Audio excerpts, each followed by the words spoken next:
Hello and good morning, everyone. My name is Tom Suter. I'm the founder and CEO of the Advanced Technology Academic Research Center. And welcome to the annual FMG ATARC 5G Summit. We're so glad you could join us today.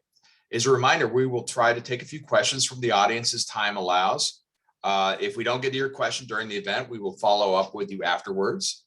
And we will be placing poll questions throughout the programming today.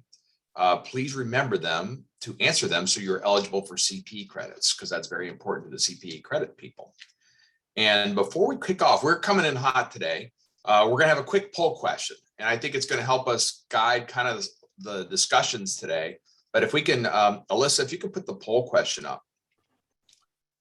And it's very simple. It's where are you in the deployment of 5G? If you're a government employee, just put what your agency is doing. And if you're a contractor or a product company, just kind of like talk about your customers. If you can give a representative sample there, that would be a representative answer. That would be great. But okay, let's see how quick on the trigger folks are this morning. Can we see the results, Alyssa? Wow. Okay, that's kind of interesting. We're kind of moving things along. I think if we did this last year, I don't think we had this poll question, but I think we've made some progress in the last year. And this technology is coming along hot. I think this is like the third or fourth year we've done this. It seems like things are moving along. So anyway, I have the pleasure to introduce our opening keynote, Alan Hill. Alan is the Deputy Assistant Commissioner for Category Management at the Office of Information Technology Category, ITC, and GSA's Federal Acquisition Service. And the Federal Acquisition Service provides buying platforms and acquisition services to federal, DoD, state, and local governments for a broad range of items, from office supplies to motor vehicles to information technology and telecommunication products and services. And Alan has been a key supporter of the FMG, and we are grateful to have his participation. I know he was at an agency, so he dealt with all this stuff over at Department of Education. Good morning, Alan. Good morning, Tom. Thank you, Tom. It's great to see you again, and thank you for inviting me to the ATARC FMG Symposium event. Good morning, everyone. As you heard from Tom, I'm the Deputy Assistant Commissioner for Category Management. So what does that exactly mean of what I do? In simple terms, I oversee GSA's technology contracts.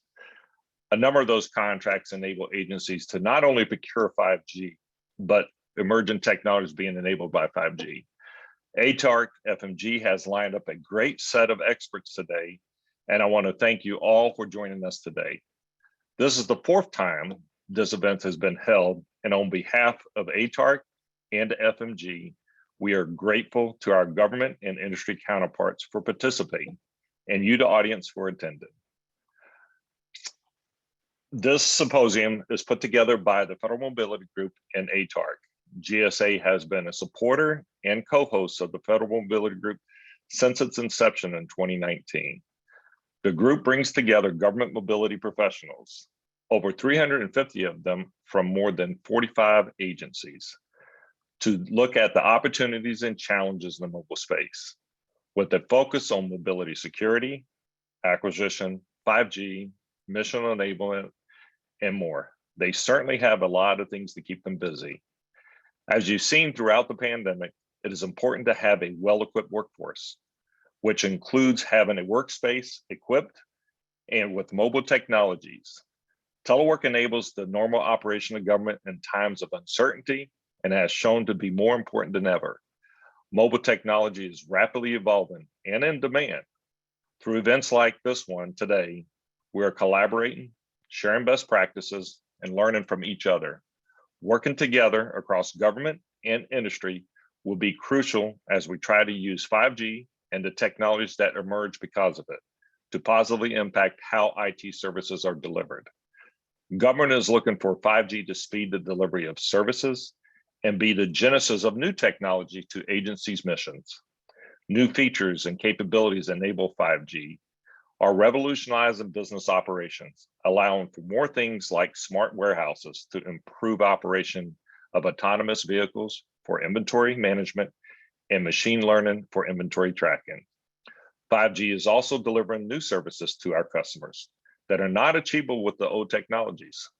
This includes efficiencies derived from the network by disaggregating the network components via Open RAN and bringing the network closer to the user via small cells.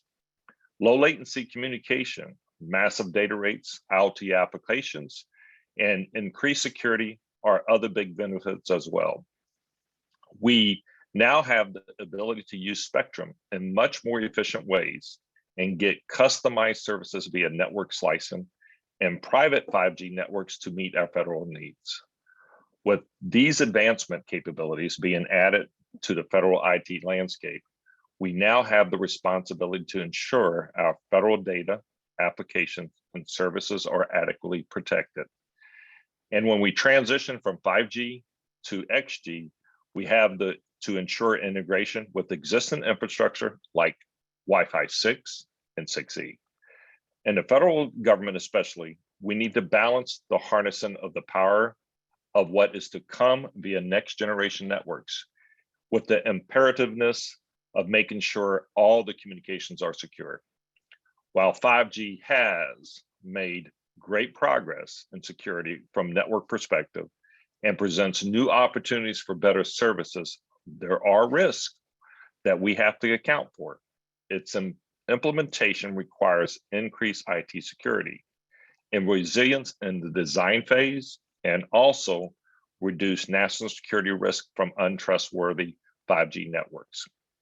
With the increase in supply chain attacks on network infrastructure, the federal government is starting to look deeper into how services are delivered and secure. We have the ability to trust our infrastructure, but also verify communication. To do that, we need to do more in terms of firmware and application scanning of hardware and software we sell or use at the federal government. Enter supply chain risk management, also known as SCRIM. The federal government has taken steps to improve our supply chain security via regulations, policies, and laws. We are working to optimize the acquisition process to where SCRIM is built in the front end, from the requirements to the products and services. By doing this work up front, we're discouraged bad actors from the beginning. GSA has also taken proactive steps to mitigate supply chain risks. GSA's and the Acquisition Committee of Practice, co-sponsored with CISA, has helped create collaborative working groups focused on supply chain security. These groups include federal agencies that are integrating best practices and concepts from across government-wide SCRIM communities, and is also pursuing participation with state, local, tribal, and territorial government entities. With industry and government collaborating, we can better define critical gaps to address supply chain concerns in a more holistic way and identifying the opportunities to make our applications and networks more secure.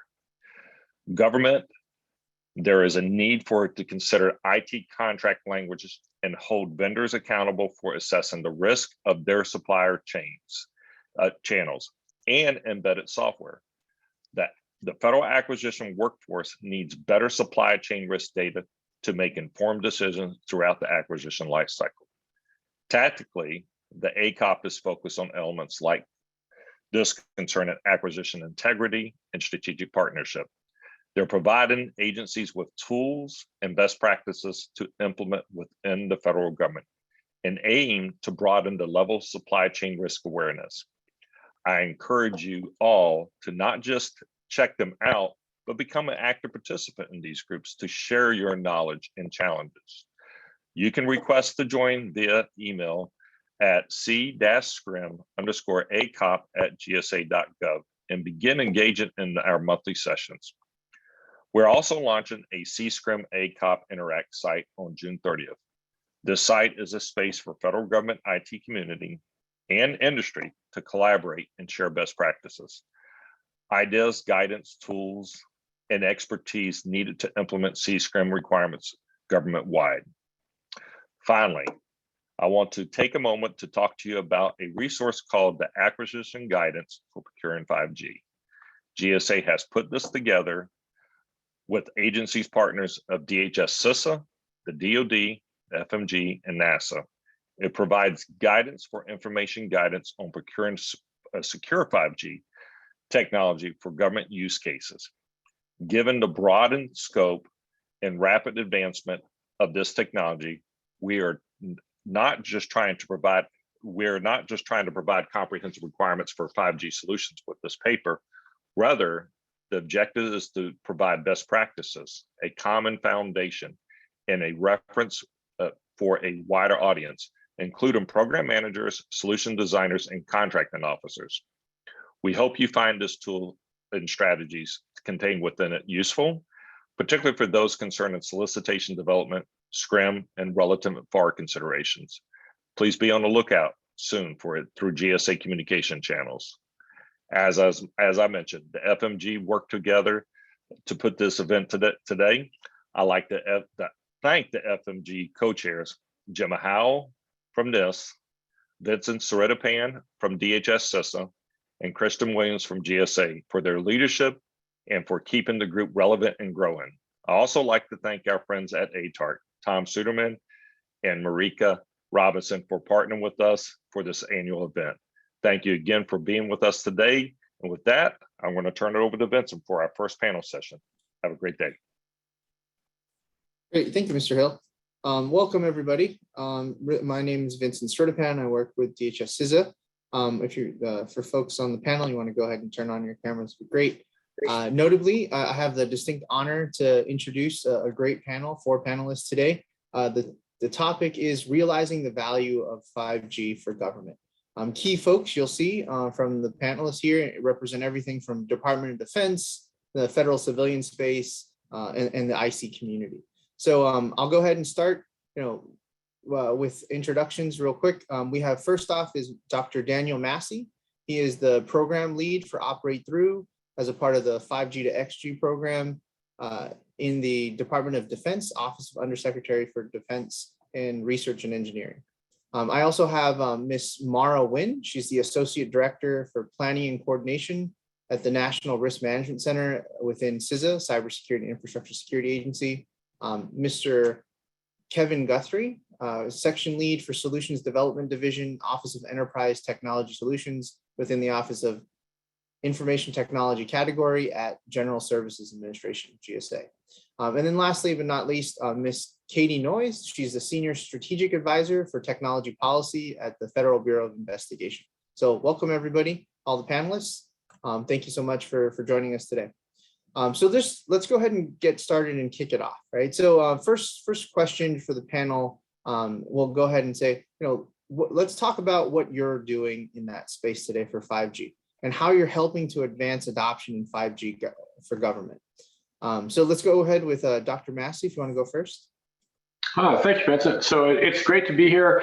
We're excited about what's going on in 5G. So I'll give you just a quick overview of some of the things the 5G initiative is doing. So as many of you know, we are deploying 5G at between 12 and 16 bases around the US. So for example, we've got a smart warehouse in Coronado, California, and smart logistics for Marine Corps in Albany, Georgia.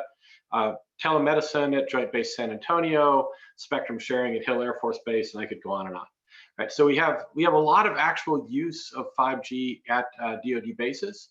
That's my colleague Deb Stanilowski is doing an awesome job running that.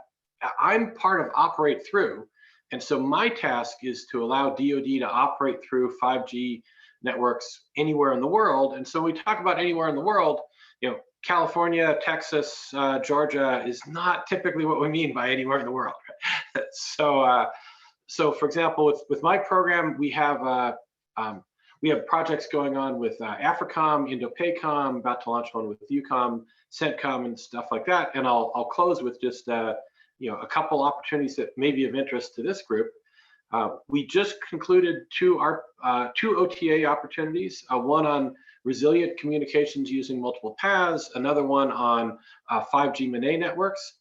We have 2 that are currently out via the National Security Technology Accelerator, NSTXL, November Sierra TXL. So via NSTXL, we're looking for what can you do for situational awareness from your device? What can you do for, what would you do if you're running a knock or a SOC for the DoD? And so those opportunities are out there now. And so if you're industry looking for an opportunity to participate in 5G, please take a look at those. And I could go on, but I think in the interest of time, I'll stop there and pass it back to Vincent. So thank you. Great. And then Ms. Mara Nguyen, do you want to go next? Thank you, Vincent. Yeah, and here at CISA, as Vincent knows very well, we want to make sure that everything that Dr. Massey is trying to do is secure. And so there's the national strategy for 5G. On top of that, CISA released its own 5G strategy, where it's really seeking to have a much more secure and resilient 5G infrastructure. The national strategy has 4 lines of effort: facilitate domestic 5G rollout, assess risks and identify core security principles of 5G infrastructure, address risks to the United States economic and national security during the development and deployment of 5G infrastructure, make sure DoD is in a good place, promote responsible global development and deployment of 5G, right? And so what CISA did is we looked at those and said, what are the strategic initiatives that we can do in partnership? Looking at those 4 lines of effort, we came up with 5 strategic initiatives that we seek to advance. And I will tell you, all of this is available on our website. If you just go to your search engine and search for CISA 5G strategy, you will find all this. You don't have to memorize it or take too many notes. We have the 5 strategic initiatives seeking to advance that deployment. And then we looked at 15 specific objectives. Really, we are just trying to make sure that there are policies in place, that we have awareness of what needs to be best practices from a legal, security, and safety framework, so that when we go to deploy it, we can really maximize our utilization of the 5G. 5G has so much opportunity. We want to make sure we're planning in to that deployment, to that use case, to all of the new opportunities that this brings us, to make sure that we have it securely. We do this through risk management, stakeholder engagement, and technical assistance. So a lot of what is in the realm, specifically for CISA and the critical infrastructure realm, that we need to worry about, the stakeholder engagement. You heard a lot in Alan's opening remarks about that partnership activity that CISA does. How do we make sure that we are representing not just all federal government, but all of critical infrastructure, to make sure those policies and best practices reflect reality? It is no good if we create mitigation strategies that don't actually reflect reality and aren't viable, right? So we need to make sure we have all those stakeholder partners across the board that meet FBI's needs, that meet Verizon's needs, that meet AT&T's needs, that meet, that new Internet of Things user that is now going to be able to expand their world through 5G. So CISA is really engaged and loving the support of the environment. Thank you, Vincent. Awesome. And let's go ahead and go over to Mr. Kevin Guthrie. So just go in order. Repeat of the question is just, what are you doing in 5G today, and how are you helping to advance it in government? Kevin? Thank you, Vincent. So to piggyback on what Alan had said, we have our acquisition for 5G paper that we've been working on. Currently, it's gone through quite a review by federal agencies. Our next step is to take that to the industry, and we've already solicited and received comments back from industry. But within that paper, we have tools and strategies for contracting, and how do we get 5G? Can we lay our hands on it? We talk about it, but can we lay our hands on it? And so to that end, we in fact have identified numerous best-in-class vehicles, and I'll give you a short list here. The best-in-class vehicles to date within GSA start out with the Enterprise Infrastructure Services Solutions contract, and we have the GSA Multiple Award Wireless Mobility SIN, so that we can get it in a mobility sphere. We also have the 2JIT, which is for equipment only for 5G. And then, of course, NASA has their SOUP, and NITAC, the NIH, has their Chief Information Officer Commodities and Solutions. So through these contracts, you can pick up and employ various 5G solutions. So what we're doing going forward at GSA is we're ensuring that all our available contracts have technology refreshment provisions to bring in the industry capabilities and to make sure that those are also best in class and to keep that fresh and current. In addition, we're going out and we're going to publish this paper that's going to include all the comments from industry, which will incorporate their views, their perspectives and how they intend for 5G to roll out. As we know, the two best examples of 5G would be either the public sphere or private sphere, as Dr. Massey has alluded to. We want to make sure that we can support those with both equipment and services as best as possible. For us, we look at 5G as another means of access arrangements for the other services that are on EIS.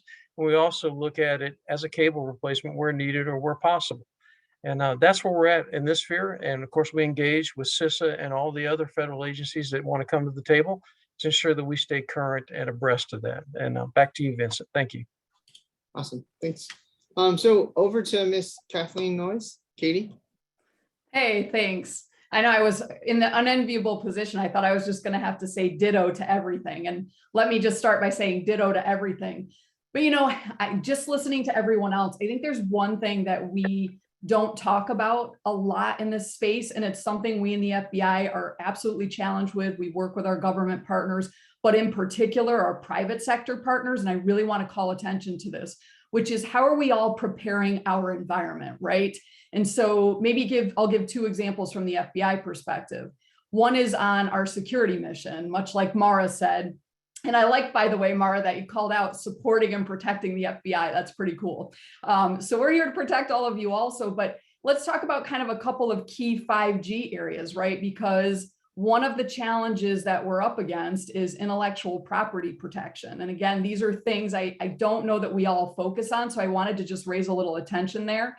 So we have to shift and evolve, you know, and I think a couple of you have all called this a critical and emerging technology. And I think an enabling technology, it's all of those things. So first, we all had to have an assessment, you know, framework or something to evaluate and then bring this back and focus on those areas that are new. So that's what we're doing, right? In intellectual property protection, we're looking at what are those new patents that are out, trade secrets, and how do we ensure that there is no unlawful tech transfer. So that's one area. Supply chain risk management. I think everyone here has touched upon that. I don't think it's any secret. Our organization, our director has been very outspoken. We've got indictments against two key 5G architectural companies from China, Huawei and ZTE. I raise that here because it is a part of this and has huge implications on markets all the way down to even how we in the FBI are acquiring technologies and services. So it's worth noting here. And then the final one, which again, folks have touched on, is that cybersecurity. Yeah, we're big fans of all the sensors that are coming with the promise of the Internet of Things, but there's challenges to that as well. That attack surface really is getting bigger as things go from hardware centric to software defined. That's opening the aperture for our similar style, I think, cyber attacks that we're used to seeing on big companies and hardened infrastructure. We're now going to start seeing in the cellular mobile to a greater degree than we've seen in the past. So that's kind of the security mission. Then real quick pivot to what are we doing in the FBI? I think two key things I'd focus on there. One is we are now partnered and we're part of US delegations to the International Standards Development Organizations. I think one of the things we really started to find was it's somewhat difficult in the area of critical and emerging technology to secure from afar or to protect from afar. So having membership and joining US delegations of our government partners in these groups, we're able to scan, identify, and then prepare our environment. And second, I really want to give a huge shout to is our development going on in Huntsville at Redstone Arsenal. We're very excited. We're creating a real world simulation, smart campus, smart city, so that we can do real live training, bring these critical and emerging technologies into this simulated real world environment. And 5G is sort of our first stop there. We're working with our partners, we're working with DoD, everyone across this space actually, to enable that environment and ensure that we can offer a world-class training environment that really prepares all of our operators, all of our employees for what that space is going to look like. Thanks. Awesome, thanks, Katie. So let's go ahead and go and jump in. So great panelists today from DoD, CISA, GSA, FBI. Really appreciate your time. Noting, you know, folks, 5G is more than just a transport, right? It's an enabler to various new full capabilities of services and all things that enable mission, right? So Understanding that, how is 5G either benefiting your mission, or how are you, potentially doing things differently? So today, what are you doing differently, and what will your agency be doing differently in the near term to midterms, especially because of 5G technology? I want to go ahead and start with Dan. Do you want to go first? Sure, absolutely. So I think Vincent has it exactly right there, where 5G actually enables a number of new activities, right? And so I'll take just a real quick tangent into saying, like, so, one good question is, so what do we mean by 5G? Right? And so for some folks, they mean, well, oh, it's all about the radio access network, right? We can do beamforming, we can do small cells, we can do all this cool stuff on the radio access network. And we care about that a lot in DoD. And so that is impacting our operations in terms of new capabilities we can have for low probability of intercept communications, added communications. So that's a big part of it. But other people can equally say, no, 5G is really all about virtualization in the core. It's not the radio part's not the interesting part. The interesting part is the network behind it. And how can we do that securely? Could we have a secure slice so I could better segment some functionality from other functionalities? And so we're looking at that as well, right? To say, can this give me a new capability in my smart warehouse, or in my deployment out in one of my theaters? Can I segment that network to help with some of the cybersecurity issues that Mara and folks are talking about, and rightfully very concerned with, right? So maybe that's 5G, right? But maybe 5G isn't radio access network or core. Maybe 5G is really all about the MEC, or the edge computing. And so with edge computing, I can do things in theater that I couldn't do without 5G. I can do things that have really low latency, augmented reality, virtual reality. Think force protection in remote theaters, where the latency of processing all this information in real time, I could send it back to the cloud, but there are many environments where I can't easily or quickly send back to the cloud. So could I push that edge computing out to the end? So we have all those pieces, and so it very much is in terms of better communications, more reliable communications. That's a critical part of what DoD needs.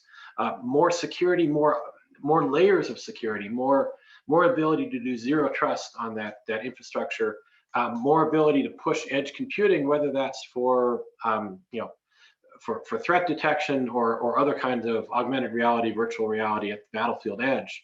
All those are enabled by 5G, and so those are all very exciting. And I'll end with just one last thing, which is I want to operate on the networks I bring. So I want to build on everything that we're talking about that secure supply chain. But there are times where I'll be in an environment where maybe some of those vendors that were mentioned earlier are the dominant vendors. And is there a way to operate on a network that contains those vendors or not? And how does that work security wise? So all those are kind of changing things. So thanks, Vincent. I'm happy to come back to this, but I'll stop there. Great. No, we have more questions, so we'll keep going with those threads in a sec. Going over to Katie.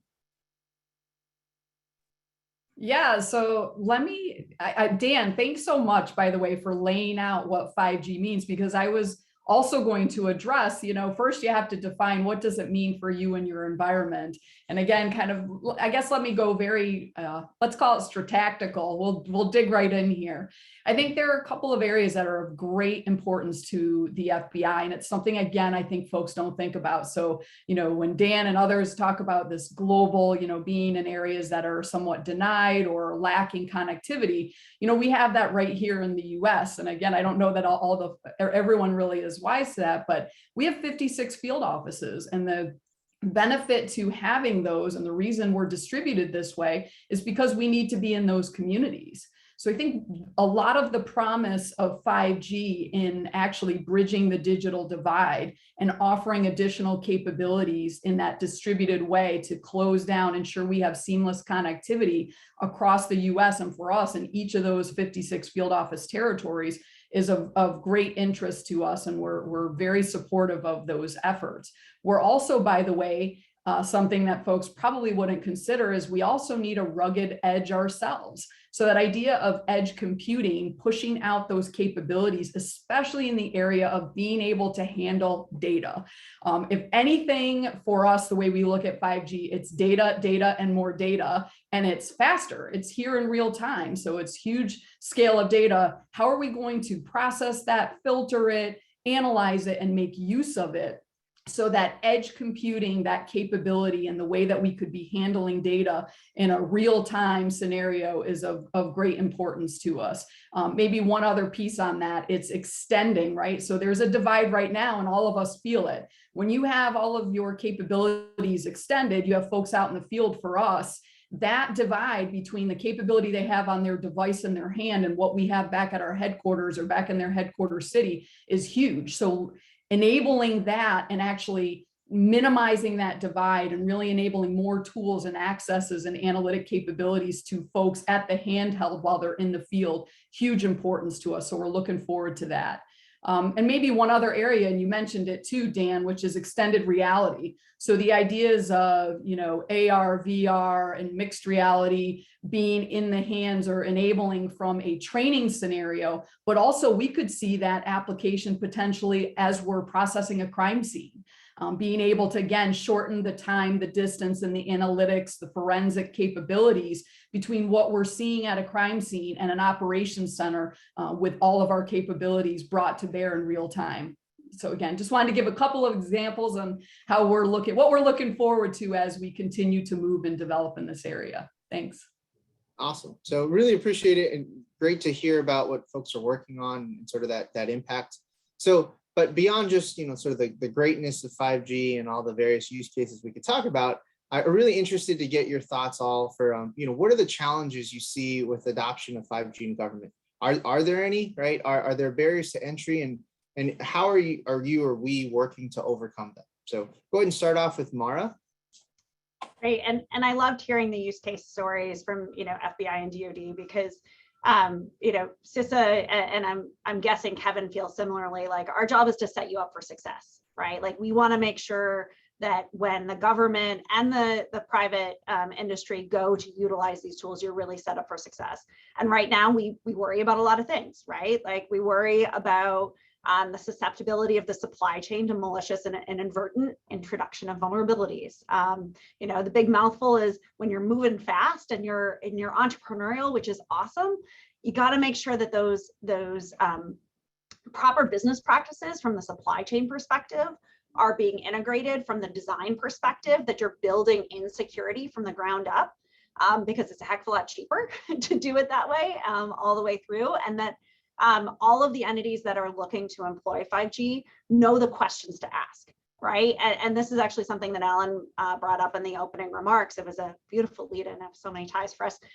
But we have the Information and Communications Technology Supply Chain Task Force, which has tons of documents and items and insights and best practices, all available on the website. So you can download them for anyone. And really, by following those practices, hopefully you can mitigate some of the challenges that come with it. We worry about vendor diversity, right? Like some of the things that Kathleen brought up about some of our vendors that we're concerned with.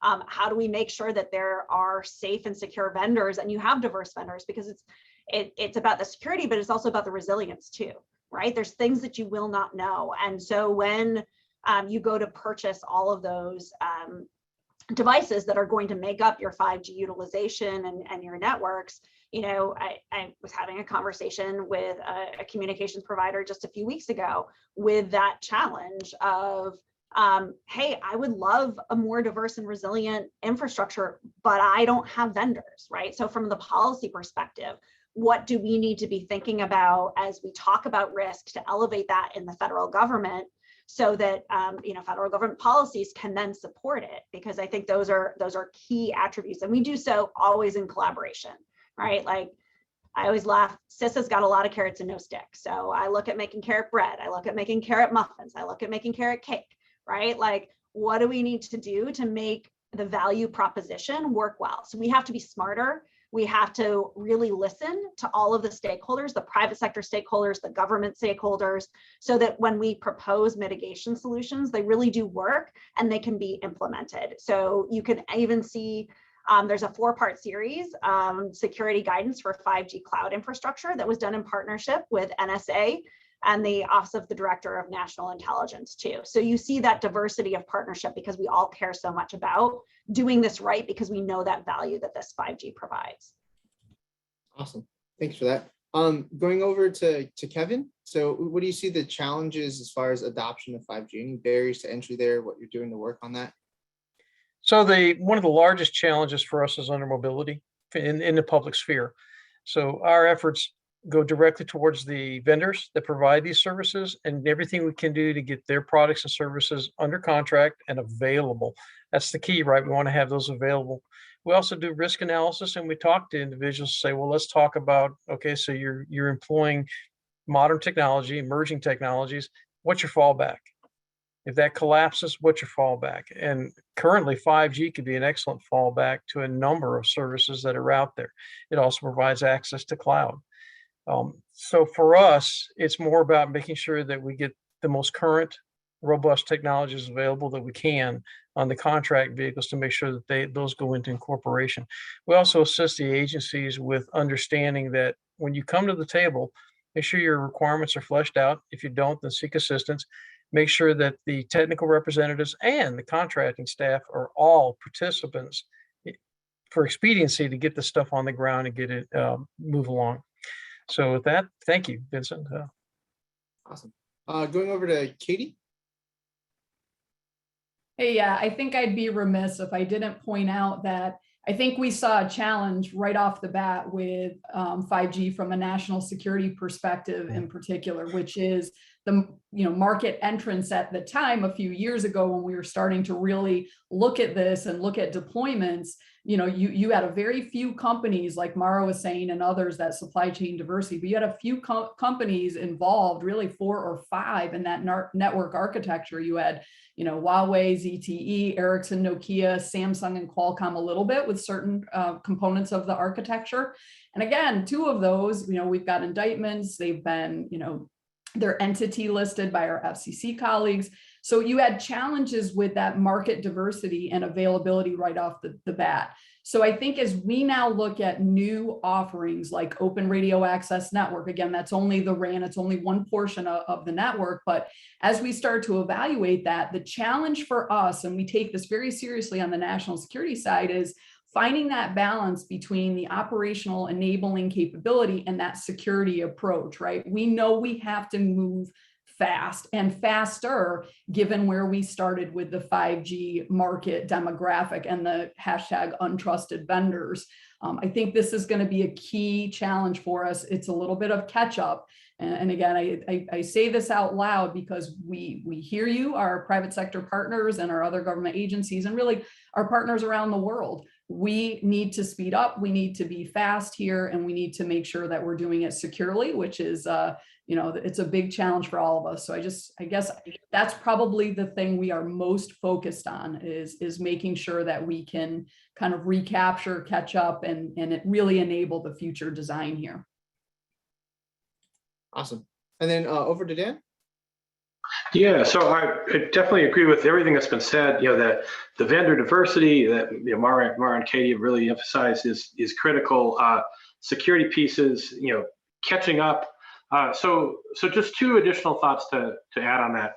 Certainly emphasizing all that. Right? We not only need to catch up from a DoD perspective. It changes a little bit the way we think about communications. My part is operate through, and I like to make this analogy to. For any other critical infrastructure, DoD knows how to operate through that infrastructure.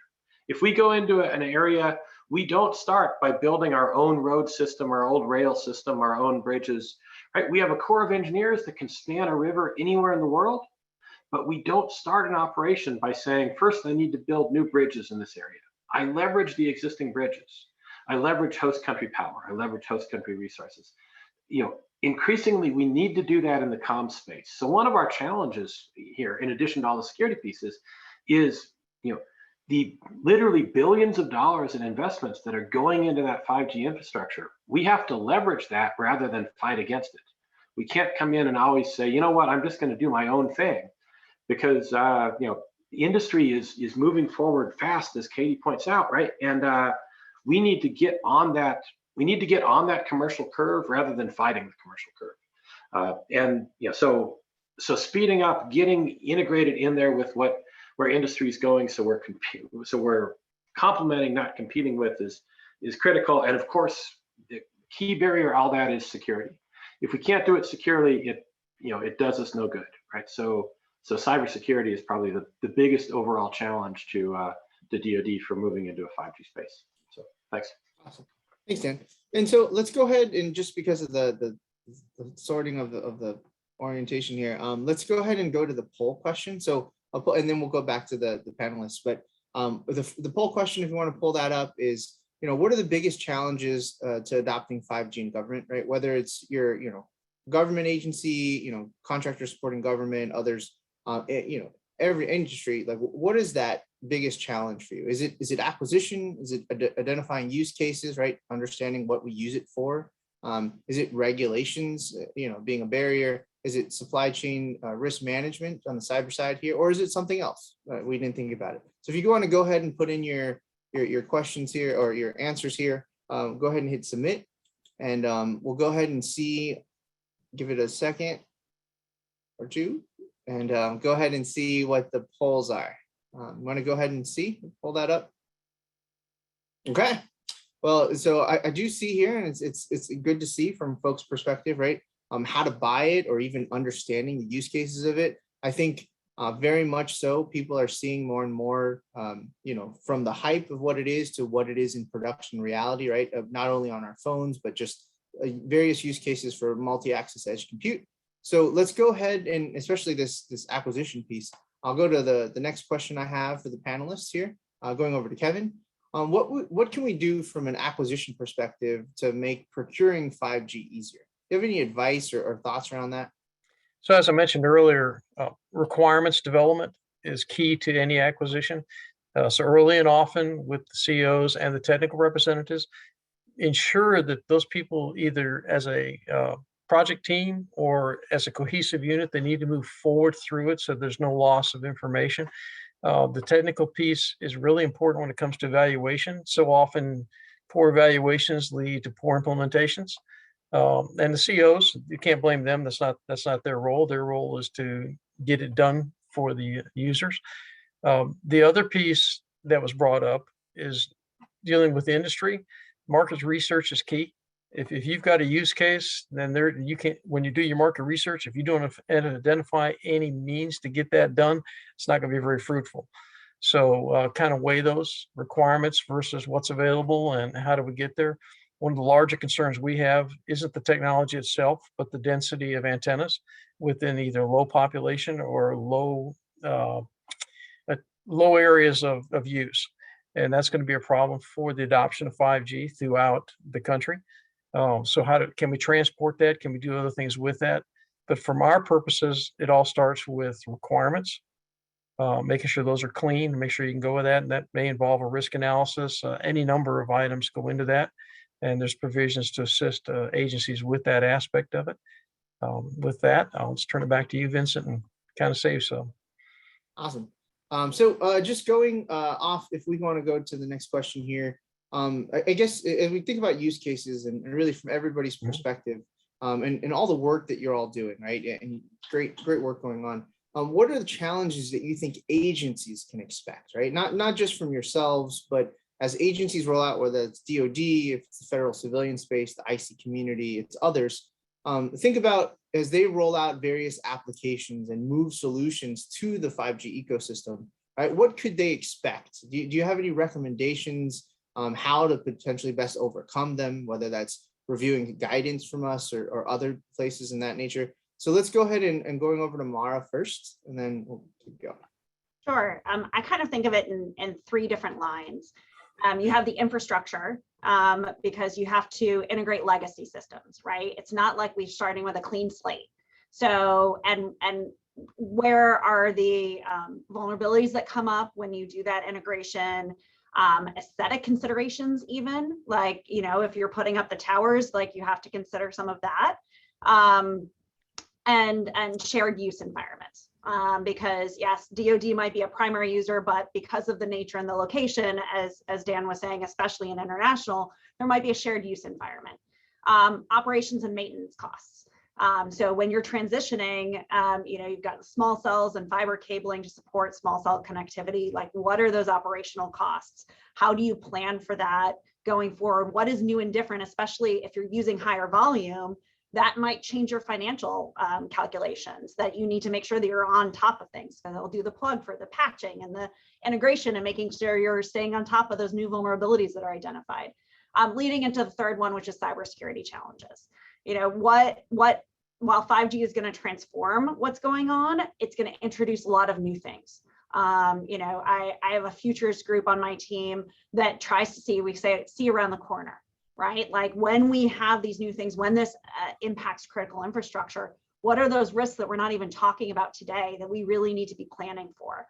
How do we, you know, many are similar to supply chain. Like, I know in dealing with a lot of the environments, even, you know, the Russia-Ukraine crisis, a lot of the activities that you'll see on the Shields Up CISA website are best practices that have been around for a long time, right? And so I think when you look at 5G as well, a lot of the supply chain risk management practices, a lot of the things that you know well about vendor diversity and staying on top of understanding your supply chain and thinking about the interconnectedness are all there. But maybe the consequence is different now. And so your risk calculation changes. So you need to make sure you're staying on top of those items. Even if you're like, yeah, been there, done that. Well, maybe this is a new environment to take into account. But it's exciting. We just have to make sure we're thinking comprehensively. Great. Dan, any thoughts? Yeah, so I think that's a fantastic list. I'm going to cheat a little bit here and point people to an NSTXL OTA option that's out that will kind of illustrate almost everything Mara just talked about, right? So one thing I'd be very interested in is, what does a network operations center, security operations center look like in 5G? That's going to have to integrate into these legacy systems.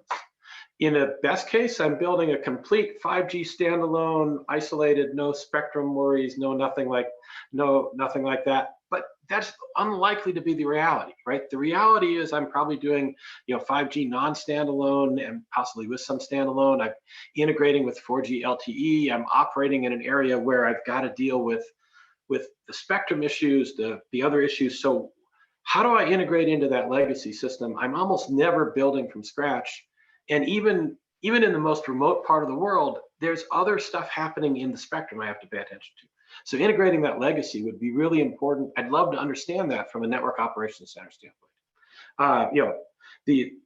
That ops and maintenance, yeah, that's critical, right? So my network is up and running today, but whether it's through a malicious adversary or just unintentional faults, how close am I to actually to not being able to meet my service requirement, right? Yeah, how am I doing that ops? How am I doing that maintenance? And of course, the cybersecurity, right? So it's working, right? I'm not so happy with just, I got the message from point A to point B today. Did it just barely make it there? Was there a denial of service attack that almost took me out? Am I getting data exfiltrated? What's my risk? How do I manage the risk? And I'll also do one last plug here for something that Vincent helped spearhead, right? Which is understanding how to do security assurance in the 5G case. And so CISA, DHS CISA, Vincent folks in particular have been leading some of the charge there on how do I get that security assurance? What is my risk management approach? And hopefully we're not going to do that differently for each agency, so that FBI comes in with one approach to risk assurance and risk management. We come in with a different one. DHS recommends a third one. DOE is doing a fourth one. I can go on and on. So can we get that? Can we get that cybersecurity risk management, that assurance, security assurance in place? So all those would be really important challenges to address going forward. And if you have a great solution, especially for a knock sock, look at the NSTXL OTA. Sorry. All right. Yeah. Thanks, Vincent. And OTA for folks acronyms is other transactional authority. So note that's a funding opportunity. Probably people, listening in. So it's a great opportunity, I think, just, seeing the government and industry research community coming together. So we're running low on time. So Katie or Kevin, any last thoughts here on the question, what challenges agencies can expect? The only thought for me would be that we stand ready at GSA to make sure that we can incorporate whatever the needs are. We have technical experts who can also do that. So the takeaway is, if you're struggling, come to us and we'll certainly tie into either the industry or other agencies to get it done. And thank you, Vincent. And I'll just, if we go a little over, go ahead, Katie. Am I cut? No, do I have time? Okay, one quick plug, 20 seconds. Supply chain risk management. I know we've thrown that topic around and it sounds like, oh, it's easy to do or something. It's not, it's difficult, but you would be surprised when I saw the poll and looking at how many folks are struggling with use cases. You'd be shocked to find that you are necking into territory where you have a supply chain risk management challenge, like it's software defined, you're using open code. That open code may actually be sourced to a banned entity or someone that you're actually by law not supposed to be leveraging. So I would just say, please pay attention to the use cases, use all of these resources these folks are throwing at you, and please very much be mindful of your own supply chain and where you are sourcing your architectural, your hardware, your software, your code, and I'll end with that. Thanks. Yeah. Mara, 10 seconds, something last takeaway? Sure. Just the last takeaway is, I hope you heard the synergy of all of the voices today on the panel. We talked over and integrated with each other because there is that mindset. There is this real unified effort to make sure the right thing is in place because we know the importance of this. So hopefully that is a key takeaway, whether it's GSA and how they're releasing the contracting vehicles, to CISA trying to collaborate on the risk management best practices, to the implementation, to making sure that we have the right prosecution, honestly, from the FBI. I mean, all of those things are very much a team effort, and hopefully you heard that today as well. And Dan, did you want to mention NSTXL just in case? I think I've stopped that one enough, but yeah, thanks, Vincent. Yeah. So, and thanks to the panel. I think this is really great. Thank you. No, so thank you all to the panelists. Really appreciate your time and your insightful thoughts here. I know we're a little over, so I'm going to go ahead and turn it over to Mr. Kevin Gallo from GSA. He's a director for technical account management, and he'll be leading our industry panel next. Thank you, and I do apologize for taking too long. Take care. That's okay, Vincent. That was a great panel. Lots of good info out there. Good morning, and again, thanks, Vincent. I'm Kevin Gallo, one of the directors in GSA's Office of Enterprise Technology Solutions, and we develop and manage government-wide contracts such as the Enterprise Infrastructure Solutions, or EIS vehicle, and mobility special item number on the multiple award schedules. And for a time last year, I had the opportunity to serve as one of the FMG co-chairs.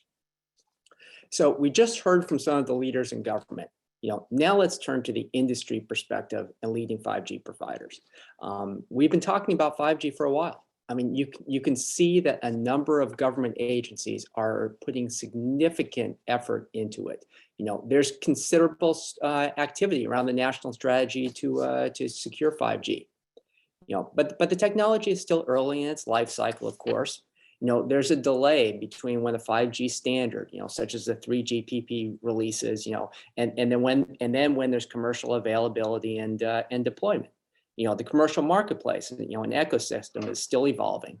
And as we definitely heard in that last panel, we need to consider the security, resilience, and supply chain risk management. Government agencies are being very deliberate in their approach to these items. So where are we with 5G rollout and adoption? Have we begun seeing real world application of 5G and realization of the benefits, and what is the reality here and what's the hype? And I think we have just the right panelists here to help answer some of those questions.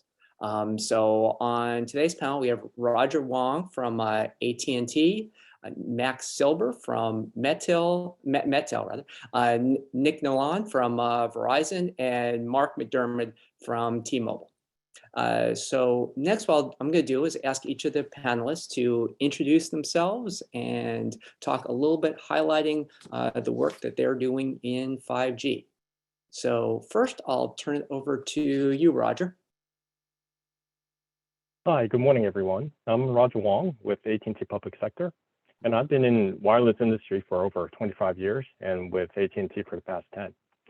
I've worn many hats in that time period, from system engineer, field implementation manager, tech manager, and in my current role as senior principal architect, I'm responsible for end-to-end 5G architecture design, technology education, and solutions development supporting all federal customers.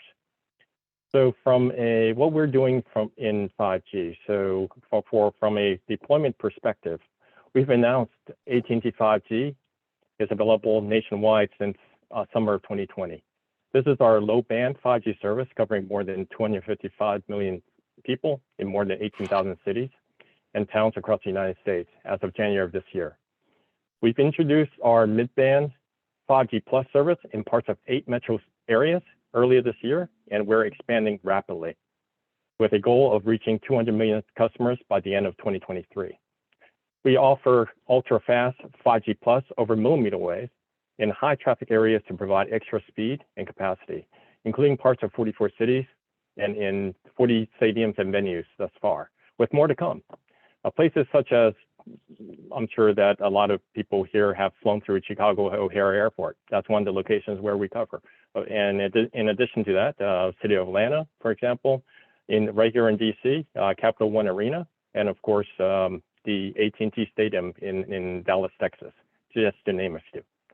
From a network perspective, our initial deployment strategy used millimeter wave spectrum to offer 5G Plus in iconic locations and key venues where demand on our network is high and extra capacity in coverage is needed. And we'll continue to densify our 5G Plus network in 2022. And since 2007, mobile data across our network, and I'm sure across everyone's mobile network, has grown dramatically. In our case, it has grown from 2007 to the end of fourth quarter last year, 860,000%. And our AT&T global network carries more than 484 petabytes of data traffic on an average business day at the end of last year. Lastly, we're currently developing and testing our next-gen 5G core called Standalone Core, or SA Core, to enable cloud-native network function and network slicing. And we'll continue investing in our network infrastructure to build out our 5G services and keep up with the growth and demand. Thanks. Okay, thanks, Roger. I'll turn over to you, Max. Yeah, good morning. Hi, everyone. Max Silber, VP of Mobility and IoT for Mettel. I've been at Mettel for 10 years now, serving both federal as well as commercial customers nationwide and in some cases globally. Mettel's different in that it takes the customer's point of view. We implement all the great networks represented on the panel today for the customer and implement the right network based on where that specific end user's geography is. So where we can get the best 5G access on one of the networks in one metropolitan area versus another network on another, but all under a single program.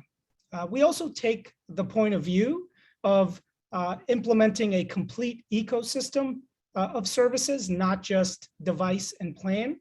So most of our end users representing government or private sector receive a device that's fully provisioned and ready to use, able to provision itself over the air with all the necessary applications, as well as care for anything that might happen day two, like if the device breaks. Thank you. Okay, thanks. And to you, Nick. Yeah, thanks, Kevin. I appreciate the opportunity to be here today. Nick Nylen, I'm the Director of Federal Sales here at Verizon.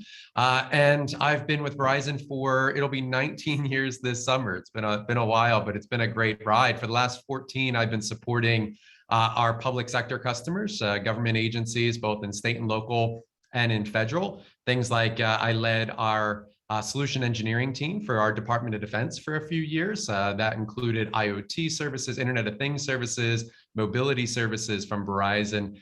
For the last 4 years, I was actually the head of our public sector product management and product development, where we launched things like our Verizon Frontline services, a dedicated support and services and solutions for our public safety community, as well as our first on-site or private LTE solutions for government. And then for the last 9 years, I've been supporting our federal agencies and really focused just on their mission and how we at Verizon can help support and enable their mission outcomes, leveraging our technologies. And so some of the things you heard from my counterparts here are things that we're focused on here, right? It's generating those next network modernization solutions, pushing the network forward while focusing on the customer outcomes and needs that are enabling those network transformation services. So things like moving into software-defined wide area networking, network function virtualization, and the security that is needed to enable those, and really setting that as the base of where we're going with 5G, so that we can really enable the huge data transfer that is necessary and needed and required for our federal agencies. So that's just a little bit about what we're doing and a little bit about my background. I'm excited for the rest of the conversation, though.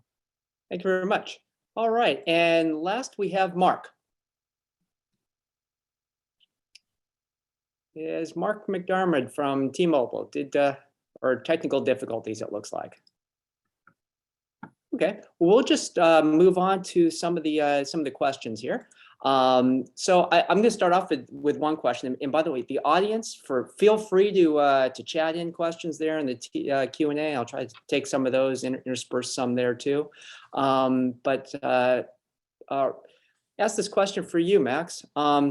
What do you think the folks in the room need to know? You know, in particular, from your perspective, what's truth versus myth regarding 5G and 5G adoption? Yeah, so I mean, that's part of what we've been positioning or fighting against. And I know most of the folks representing the carrier here are more on the design infrastructure and implementation side, not part of marketing, which kind of did 5G, I think, when we first launched it, a disservice. So I think one of the primary components for people to kind of the gotchas to look out for, and we deal with this for our customers every day. The first is availability. 5G is so much better than it was, you know, probably a year ago, even if we look back as little as 12 months, but it's still not available across every network in every specific region. And it's not just metropolitan. And I think some of the folks highlighted, there's certain metropolitan areas that are good with one specific carrier and others that are much stronger with another. So the component of availability, and that's part of what we do for customers in our program, is really important. You have to look at the geography, obviously not just of the agency, but of the end user using that edge device. So availability is a big one, especially when you're running private networks or private APNs for any kind of federal agency use. The other big one for me is latency. You know, when I started in this business, it's probably early to mid 90s, just to age myself. And I started out in satellite communications. And back then, you know, we thought we did great. We had, you know, satellite circuits giving us 250 millisecond delays per leg. And we just thought there's no way it's ever going to get any better than that. Now, today, if I run a speed test and I'm visiting some friends down in Miami on my 5G device, I'll probably get 2 milliseconds and probably about 200 megabits per second of speeds. So that's really good. But if you want to completely cut the cord, if you really want to go completely wireless as an agency, you really have to get sub 1 millisecond to get all the way down to edge computing. And I think that brings me back as I joined right as the last panel was wrapping up, and you had that question out there, you know, what are some of those primary challenges that people see in implementing 5G? And it's interesting because it ties into my last point, which is the perception. The perception is you almost have to be all the way there for everyone to be bought in to cut the cord and start to implement 5G based devices. Whereas from my point of view, probably 90% of what we do every day can be served by cutting the cord and going 5G. We use predominantly email. We use collaboration engines, whether we're on Zoom right now or Google Meet, or Microsoft Teams. It doesn't really matter. The video collaboration, the file collaboration, that can all be handled by implementing 5G ready devices down to end users that could be home-based or location-based. So I think changing that perception that, well, we haven't gotten to sub 1 millisecond yet, so let's just hold off on the 5G. I think that's a mistake. I think getting all the way down to those edge-based applications, yes, you probably still need wires until we get there with those specific speeds. But to be sitting here, in Miami, running 200 milliseconds with a 2 millisecond 200 megabits per second with a 2 millisecond delay, that pretty much replaces a broadband connection. So I think we're pretty much there as far as perception goes. And then lastly, I'll say on the perception, most agencies I've worked with, they buy in only one way. They want a plan with a device. And I think it's very two-dimensional. I think as we move to 5G, you have to start thinking very three-dimensional. What applications are going to be on the device that are going to be supporting the device? How is the entire ecosystem going to run as a service, or what we do for commercial customers today, which we call mobile device as a service? So I think that perception needs to change as well for 5G to be completely adopted within federal agencies, as well as the way it's being adopted in the private sector. Okay, well, thank you very much, Max. Roger, I'll turn it over to you here to get your perspective on this as far as what you think some of the most important things that the audience should know, and what is fact versus fiction regarding the state of 5G. Sure, thank you.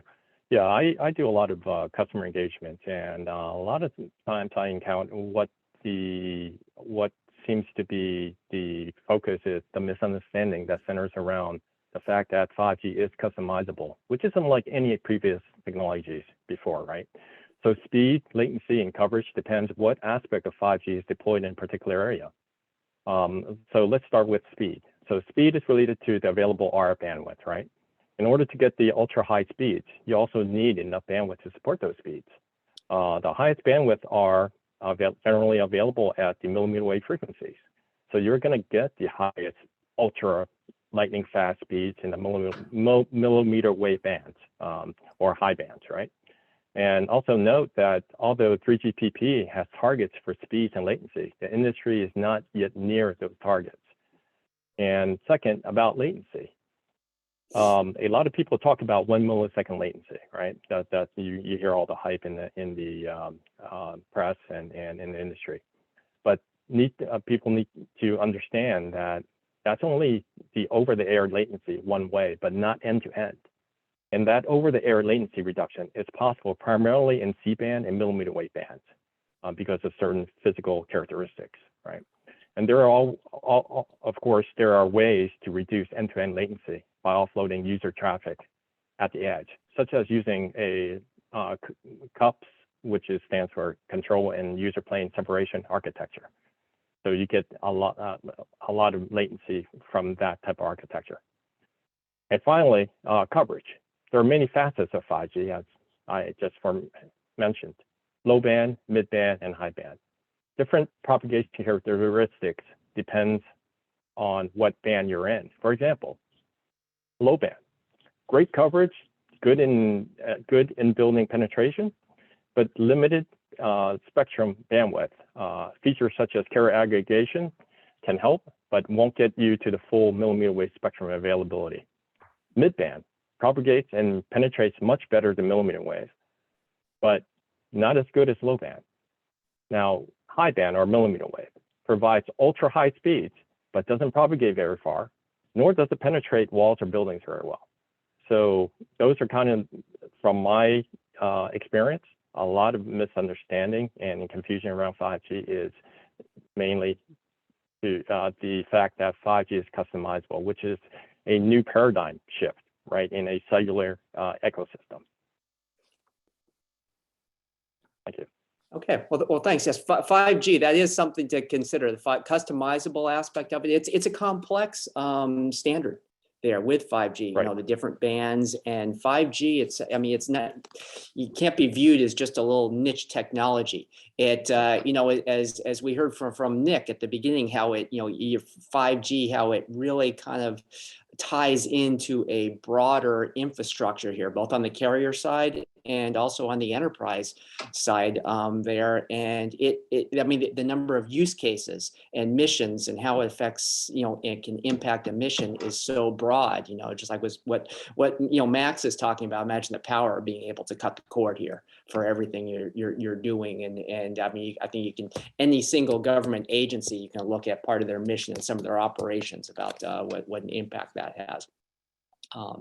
So can I go ahead and move on to the next question here? And again, just a reminder to the audience, feel free to chat in, you know, a Q&A, and we should have time to pick up a few of those also. But this question, I'll ask this one for you, Nick. What practices are your commercial enterprise customers adopting using 5G that the government could benefit from or learn from? Yeah, thanks, Kevin. And I appreciate all the comments from Max and Roger as well. I think we're pretty well aligned in what we believe 5G can do and what technologies we're rolling out.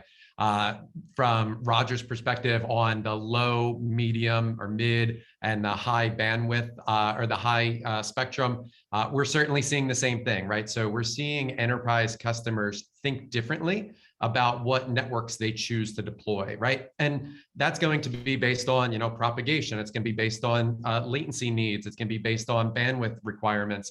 And the nice thing about Verizon is that we have each of those options, right? 5G nationwide, 5G ultra wideband with millimeter wave, and then now 5G midband, which is our C-band, which already covers 95 million people. So if you're going to use the already deployed Verizon 5G network, we're having enterprises use that today because of the massive deployment that we've been able to achieve. By the end of this year, we anticipate C-band, 5G ultra wideband to cover 175 million people and 250 million Americans by the end of 2024. So what we're seeing is that enterprise customers are already looking at what's deployed, and that's really exciting, because Verizon was the very first network in the world to turn on a 3GPP 5G network. And we even launched 5G Home to Max's point on replacing broadband back in 2018 before the standard. So we've learned a lot over the last 4 years.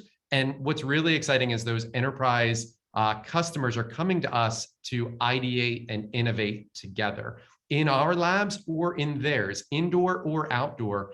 And going back to the previous panel, they talked about the poll question showed that use cases is the biggest hurdle to adopting 5G, which I thought was interesting. It's something I've seen, but it is on the enterprise side as well. So what we always start with is an engagement where we just start with a whiteboard. What are your problems? What are you trying to solve for? And what can't existing networks do for you today? And then we start ideating on, okay, maybe that's a use case for 5G. Maybe that's a use case for 5G. And what Verizon can bring to the table there is a deep infrastructure knowledge of networks and what we've done for other customers. And then we start applying different use cases. And then we take that next step with our enterprise customers. And then we get into, okay, but what do you need to do to be ready to deploy 5G? Do you need nationwide? Do you need C-band? Do you need millimeter wave? And then not only that, because we're not just thinking about the network and the price plan and the device, we're thinking about, you know, what about the data going over the network? What about the storage of your applications? What apps are you using? What about analytics and processing? Are you putting those in a mech, or are you just sending them to long-term storage? So all of these come into play of, do we need to upgrade your legacy infrastructure to be able to support a 5G deployment? So being a massive network organization and company, we're able to look at this holistically when we think about the use case at the endpoint. And so what we've seen is companies like AWS and Microsoft and Google working with us on our MEC offering, our multi-access edge compute, IBM and Cisco, SAP, Deloitte. I mean, I can keep going down the list. They're all looking at right now, testing out those use cases, but it's really hand in hand around a whiteboard, and then in the labs, rolling up our sleeves together to figure out what works, and then taking that to other customers. And it's not just enterprise. We have federal customers doing the same thing today, ideating and partnering with us to roll out solutions either in R&D, T&E, or even out in full deployments. So really excited about everything we're doing, not just in enterprise, but right now in federal. Great, thank you. Okay, well, I see one question got chatted in here, and I'm going to open this up to any of our panelists. And it's, are you able to provide private 5G services in the millimeter band? You know, or is that band reserved to your commercial services only? I'll just jump in. Absolutely. We are doing private 5G services today in millimeter wave. When that's the right solution, that can be things like indoor in a large warehouse or factory for factory of the future, like we're doing with the Department of Defense. It could be in terms of venue access in the millimeter wave. To Roger's point, we've lit up a number of venues, and what we've worked on with millimeter wave on private 5G has been accelerated access, getting people through checkpoints and security faster. And then we can do mid-band, C-band, as well as low-band private 5G as well. But millimeter wave is a great use case for private local 5G. Okay, Max or Roger, is there anything you want to add to that?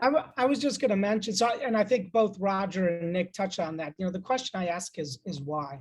You know, the question is, again, from a use case perspective, venues is a great example. You know, when you have, 50,000 people attending a concert or a sporting event, it makes a ton of sense to do implementation for millimeter wave. In a smart factory, just the amount that you're saving in cable runs, and the ability to just really be able to move equipment around without having to move all those cabling around, that makes sense for millimeter wave. But again, and I think I heard Roger say it earlier as well, just to reinforce it, there is a limitation of distance. So if you want to implement private 5G with millimeter wave because you want to run it across a zone that's 100 miles long, we kind of have to ask, like, is there a better way to implement that solution in the field? So that is really specific or use case specific.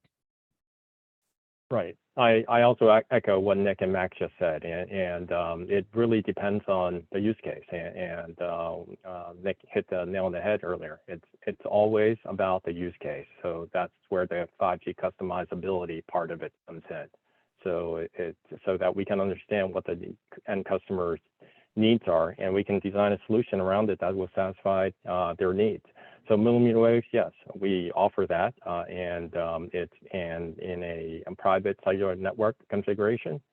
Yeah, that is in our portfolio, and with millimeter wave, given the propagation characteristics, it's much easier for carriers such as our AT&T to contain, and so that we can easily design a solution around that, as long as the customer use case demands it. Okay, thank you. And I saw another face popping up here. I don't know, Mark, have you been able to join? Okay, I'll take that as a no. Probably someone getting ready for the next session. But in the government panel, quite a bit of discussion about security and supply chain risk management there. So one question, I'll open this up to any of the panelists, is, can 5G be more secure than previous wireless generations, with higher levels of security for the network, user access, and data? So if there's anything you'd like to share about that, your thoughts. Sure, I'll chime in here. Yes, 5G, there's a lot of talk in the media about 5G being less secure, but people and everyone needs to understand that the threat vector has increased with 5G. Because why? Because 5G allows a lot more devices on the network. Per specifications, you allow 1 million subscribers within 1 square kilometer. That's 0.6 miles by 0.6 mile square grid. That's a lot more than previous technology. So therefore, the end user devices are opened up for potentially more threats. And the standards has been addressing security and building security into development of 5G from the get-go. So that work continues today in the standards bodies, and we believe 5G will have a level of security enhancements that is better than 4G. And as we further develop 3GPP and O-RAN specifications, there are additional security mechanisms that we're developing, both standards-based and proprietary, to help mitigate additional threat surfaces. Yeah, I'd completely agree with Roger. We certainly see 5G as potentially more secure, especially on the waveform, right? On the wireless side, the 3GPP standard allows for better security than we've seen in previous wireless generations. However, when we think about cybersecurity and 5G, to Roger's point exactly, more end devices, we think about, what else is that 5G network touching? It's touching endpoint devices, and it's probably connected to other networks, legacy, traditional networks, as well as out to storage environments. And so really you're only as strong as your weakest link. And so what Verizon likes to do with our customers is look at holistically, from data acquisition to data access. How do we think about keeping your data safe and secure, making sure 5G is not the weakest link in that, but that there are no weak links, that we care for the entire end-to-end journey of your data, as well as the access to it. So things like zero trust access and more allow us to look at that holistically. Yeah, I would just wrap up both those points, and I agree with my colleagues. So the way I look at it from an infrastructure perspective or an infrastructure design perspective, kind of the IT mind in me says, today I have all these users. A lot of them have been home-based over the last couple of years, and they're being secured or accessing servers on my network, essentially by over-the-top security application, whether it's zero trust, whether I've got mobile device management loaded on mobile devices. As an IT professional, I feel a lot more secure knowing that the network they're accessing it on is either LTE or 5G in comparison to a home-based broadband connection that they're sharing with their kids playing Fortnite or downloading a variety of different games and applications. So I think as a generalist, I'd say I actually feel that mobile technology or cellular technology is safer, especially if you're running, and most of the corporations we service today run private APNs or private networks for their end employees. And that's a much more secure access, regardless of the job function, to access an internal function or an internal network, and compared to just launching a VPN or having an over-the-top application. I think in conjunction with those applications, you ultimately can actually achieve a much safer environment and a much safer infrastructure. Now, another follow-up question here related to security. So, I know the federal government and many commercial enterprises are now moving to adopt zero trust architectures as a paradigm for security. So, talk a little bit about, how are you bringing zero trust architecture into 5G deployments or deployments that you're doing for your commercial customers or government agencies? So, again, open that up to all the panelists. Yeah, I'll go back to what I was. Yeah, I'll go back to what I was saying before in terms of zero trust. We think about it holistically, where one network is not necessarily a trusted network. We can't think that way anymore. In some cases, more trusted, absolutely. But I think in general, we want to look at the holistic environment, everything from identity access management to the devices on the network to understanding where your data flows are. So we certainly embed a lot of 3GPP security as well as proprietary security into the 5G architecture managed by a NOC SOC. But holistically, when we think about a government agency or even an enterprise, we want to look at ZTA across their entire enterprise access and where their data goes. So I wouldn't say it's necessarily different to 5G. There are some things that are, but when we think about ZTA, we need to look holistically. Roger, Max, anything else you want to add for that? Or if not, I'll move on to the next question. We do have a few more. Yeah, I would just say real quick, it's really about how you register every component of the network. You have to look at it very holistically. Zero trust is a great solution, and it obviously was launched to fight the increase in cybersecurity But a lot of that is around, and one of the things we help clients with is really getting a full inventory and being able to register every single device. It's never just a connection. Someone could take a SIM card out of one device and put it in another, and now you have a potential breach. So it's about managing all those aspects in order to truly achieve that zero trust architecture and keep that security level very, very high. Okay. And I see we have another question just coming in. It's where do you stand in regards to spectrum sharing, especially automatic resolution?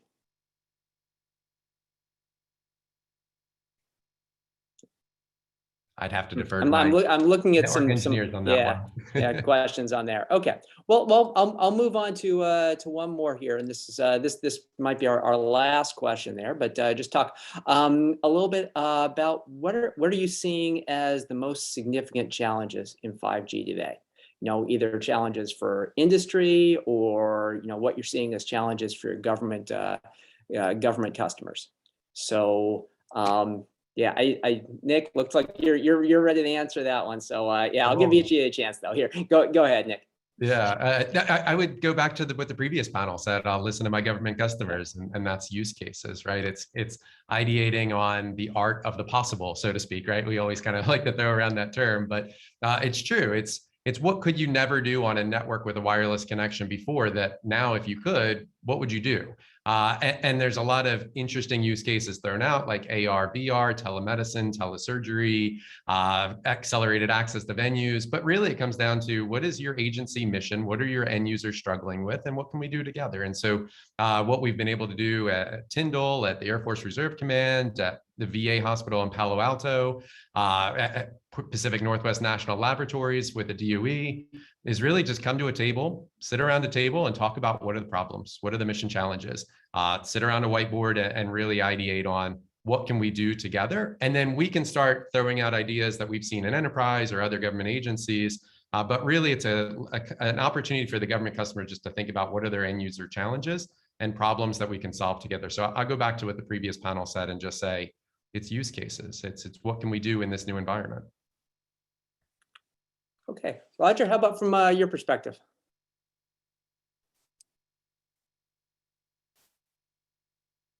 Yeah, I echo what Nick said there. It's all about the use case, and the challenge is just to understand what the use case is from the federal government. And Nick brought up a good point, in particular the use case of AR/VR. Yeah, well, it depends, just saying AR/VR, it really depends. Okay, and what type of AR/VR are you using? What's the resolution? What's the latency requirement? Are you have folks that are extremely latency sensitive? So those are some inputs to a design criteria that into a overall solution that we will come up with a solution for the customer there. So it's use case. That's the first thing that we have to define and find out from then what the customer needs are. X. So I think the way I kind of look at the world is there's two types of 5G. You've got millimeter wave 5G, which to me is very use case specific, whether it's a venue or a manufacturing plant. And then there's the use case for kind of everything else, which is still used, predominantly probably out there in government today. And the use case for that is more around going back and running a usage report for your top applications. If you know what your end users within your agency are using today, day in and day out, then you can start to look at how you're implementing technology in the field today versus what you could do if you provided a new device to that end user, a 5G capable device to that end user. If you've been kind of noodling, should we do it, shouldn't we do it? That's usually the way I run those two worlds separately, because there's a lot of benefit, and certainly on the private sector, on corporate customers, we've implemented a tremendous amount of device refreshes out there that maybe 2 years ago we were kind of hesitant and they were hesitant, but now, and certainly since the FAA and FCC allowed C-band to be activated, we've seen just this surge in demand for doing, I think what Nick talked about before, just replace the home internet with a 5G circuit, or in the case of most of these end users, replace the device that they have today, which is maybe a 1 or 2 generation back non-5G device with a 5G device, and then start to see where you're getting additional security and additional efficiencies out of that use case versus just looking at it as a let's power up a smart facility or a smart factory or a smart venue with millimeter wave 5G. All right. Well, thank you very much for your thoughts in here and for your comments for today's panel. And I covered a lot of ground in a short period of time. Also, thanks to the audience for the questions. I see we still have a number of questions that we didn't get to. So I think like during the rest of this, we can answer those questions. Some of them, if we got a chance, we'll answer those offline there. But yeah, a rich topic. But I do definitely want to turn it over to our next segment here, and next up I want to introduce Gemma Howell. Gemma is one of the Federal Mobility Group's co-chairs and is the Mobility Device Security Lead with the Applied Cybersecurity Division at the National Institute of Standards and Technology. So over to you, Gemma. Thank you, Kevin. Hello, everyone. I'm Gemma Howell, and I'm a computer scientist at NIST. And as Kevin mentioned, I'm also a co-chair on the Federal Mobility Group. I want to thank both Vincent and Kevin for leading their respective panel discussions. It was great to hear about, what both government and industry are doing to push towards the transition to 5G. Before we kick off the next section of our agenda, I'd like to ask a quick poll question, which is, which of these sources does your organization use for cyber supply chain risk management? So we have NIST and other critical infrastructure sector-focused standards, Department of Defense instructions, DHS-led ICT supply chain risk management task force, Federal Acquisition Security Council, International Standards Organization, or ISO and partners, and any other standards development organizations like the Open Group, Underwriters Lab, SCORE, SAE. Give it a second here.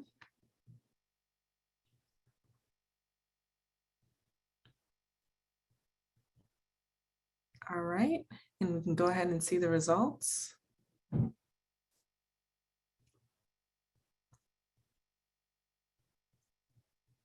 All right, looks good. I see we have NIST at the top. I hope there's no bias because I'm speaking right now, but thank you all for taking the time to take the poll. And so let's move into the lightning round presentations. We have invited 3 speakers to do 10-minute presentations on a specific topic related to 5G. These short, informative presentations will be delivered by both industry and government speakers. For our first lightning round speaker, we have Scott Brinson. Mr. Brinson serves as the technical lead for the Wireless Enterprise Systems and Services Integrated Product Team, where he is responsible for providing technical management and oversight of 5G projects. He also serves as the principal investigator for the Office of the Undersecretary of Defense Research and Engineering for the 5G Smart Warehouse located at Marine Corps Logistic Base Albany, where he is responsible for the technical execution of cutting-edge 5G experimentation, which will be transformative to future Department of Defense warfighting capabilities. Additionally, Mr. Brinson recently assumed the pillar lead role for the 5G and mobile network infrastructure working group within the Federal Mobility Group. And during today's session, Mr. Brinson will be sharing his insights on the motivation for the 5G smart warehouse and highlighting the key technologies that are being evaluated as part of the Office of the Undersecretary of Defense Research and Engineering Tranche 1 5G experimentation. Over to you, Scott. Thank you. Hey, good morning all, and thank you, Gemma, for the introduction. Let me get some slides up here.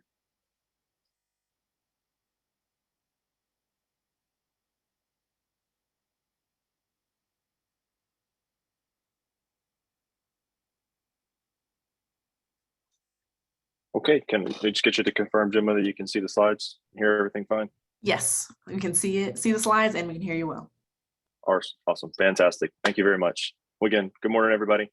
As Jim said, my name's Scott Brinson. I'm the principal investigator for the Marine Corps Logistics-Based Smart Warehouse Experimentation being headed by OUSD down in Albany, Georgia. And, just to start off, I think that if you were to ask someone what comes to mind when they think of the Department of Defense, some of the responses you might anticipate you would receive would be things like, jets, helicopters, submarines, tanks, ships, weapon systems, missiles, bombs, things such as this. I don't think that you would anticipate receiving a 5G smart warehouse, or even warehousing for that matter, as a response of something that would immediately come to mind. And so you may be asking yourself, why would the Department of Defense prioritize 5G strategic investments in something like a smart warehouse? Well, and we'll talk a little more about some of that as we go through the next few minutes, but I would submit to you that you don't need to really look much further than what you see on your evening news for ample evidence that a robust and resilient, agile logistics system is an essential for warfighting in today's environment. And those are some of the things that we're investigating and exploring with our work down at Marine Corps Logistics Base Albany.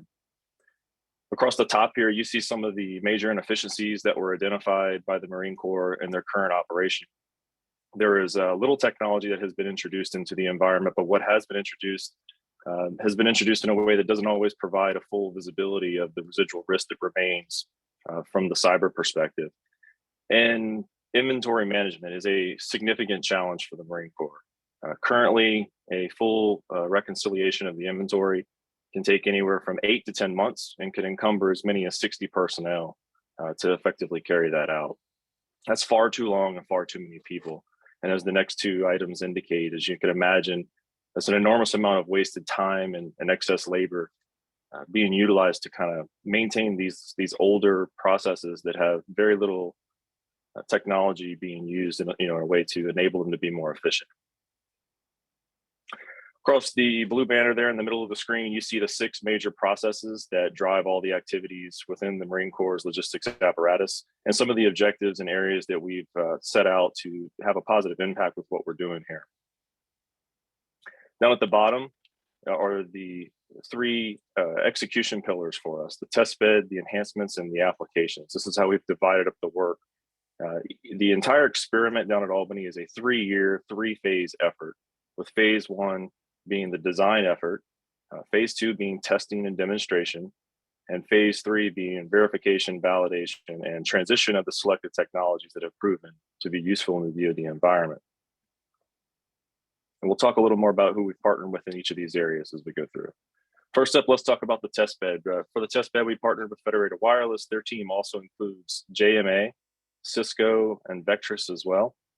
And the test bed is going to form the communications fabric for our experiment. This is that 5G backbone that's going to be the enabler of those modern logistics capabilities, things that we recognize that how logistics is done in the DoD is not dramatically different from how logistics is done in some of our commercial partners who've solved a lot of these problems. And we want to understand the extent to which we can leverage those using this 5G infrastructure. So the way we're currently set up down at Albany with our 5G network, if you're familiar with the standards, we are currently configured on what's referred to as a standalone non-public network, meaning we don't rely on any mobile network operator or a commercial service provider for any of the services that we're broadcasting in our area. We do have a layered spectrum strategy, which I think everyone here will appreciate is important for us, particularly for 5G. In frequency range 1, we're using CBRS, which is the 3.55 to 3.7 gigahertz range. And then for frequency range 2, we're using band N260 in the 37 to 37.6 gigahertz range. We're going to have both indoor and outdoor coverage provided. The warehouse is a rather large facility. It's 200,000 square foot approximately. The inside will be completely covered with both of those frequency bands that I just mentioned. And there will be coverage on the outdoors in the areas approaching and departing from the shipping and receiving areas to allow us to start receiving information as vehicles are pulling up to the facility. The RAN is being provided by JMA. It's a completely virtualized RAN, and it is aligned with the ORAN goals, if you're familiar with those. So we've separated our hardware from software. We do have all of the CU and DU components of the RAN that are operating on general compute equipment rather than on purpose-built devices. We also support communication across those standardized interfaces that have been defined. And our core is being provided by Cisco. Cisco is providing both a core for a non-standalone, so an EPC, as well as a standalone 5G packet core. It is cloud-based with separated control planes and user planes. This allows us to distribute some of the functions local to Albany that are time sensitive, that need to be have special requirements, let's just say, that to be factored in, but also have some functions centrally located to simplify management in those cases when appropriate. And we also have a zero trust security solution that's being demonstrated as part of the test bed as well by Cisco. So next up is our enhancements. The network enhancements are things that are either currently represented in the specifications, but maybe haven't been fully developed and available in a commercial product, or we thought investment was necessary, or capabilities that we think there's a future need for that aren't yet included in the standards, and we're going to do the fundamental research in order for the inclusion of those things in future releases. For the network enhancements, we partner with Virginia Tech, Applied Research Corporation. They have on their team a whole host of academic partners as well. Virginia Tech, University of Virginia, Old Dominion, Virginia Commonwealth, just to name a few, and a couple commercial partners as well in Keysight and Perspecta that are assisting them with doing this fundamental research. There are two areas that they're focused on. You see them here on your screen. The Resilient Distributed Positioning Network. You can think of this as a network of positioning beacons that have been placed strategically throughout the warehouse to track assets and inventory items with sub-centimeter positioning accuracy. So this is very similar to if you're familiar with any of the existing technologies like real-time location systems that have been deployed, but with a much higher degree of accuracy, with lower power requirements. And we will also have the ability to address some of the interference issues that are pretty common with RTLS when you have so many access points and beacons working in close proximity to one another. Their second area is the distributed coherent Mimo. You can think of this as a spatially distributed antenna system where the access points have the ability to cooperate with one another. This would be, I would describe as a blend of what's currently represented in the specifications under coordinated multipoint or COMP and the Mimo enhancements, if you're familiar with those things that have been pushed out recently in release 16. And I should have added that with the RDPN, we have done some preliminary simulations and testing in a lab environment. And the results that we have from those show that the positional accuracy X, Y, and Z planes that we're receiving underneath that enhancement are exceeding what have already been published in the release 16 and the criteria of what we expect to be released are published in the release 17 here very shortly. So really interesting to see how that's going to evolve in the future given the precision. And then finally, we have the applications. Not strictly software as the name might insinuate. These are the logistics solutions. When done right, the enabling test bed that we talked about, that fabric and some of those enhancements will be almost transparent to the end user. This will be, the applications will be what the end user is working with on a day-to-day basis. And these are the things that are going to drive those enhancements to the logistics processes that we talked about earlier. Here we partner with KPMG, and their team also has Robotics, AT&T, Honeywell, and Microsoft as a member as well. And the goal is to create an integrated and automated digitized environment where we can move gear and product more efficiently. And we're focused on doing that by optimizing those people, processes, and technologies that are being represented here. So there's a whole slew of stuff on here, and we could spend a significant amount of time talking about any one of them. Obviously, when the lightning round, we only have 10 minutes. So I'm going to just choose one here today that I brought to show. On the left-hand side of your screen, I'm going to focus on the Robotics. On the left-hand side of your screen, you see the ants, as they're referred to. These are robots that have the ability to move around bins within a matrix of bins. And you see that the final solution represented there on the bottom left-hand side of your screen.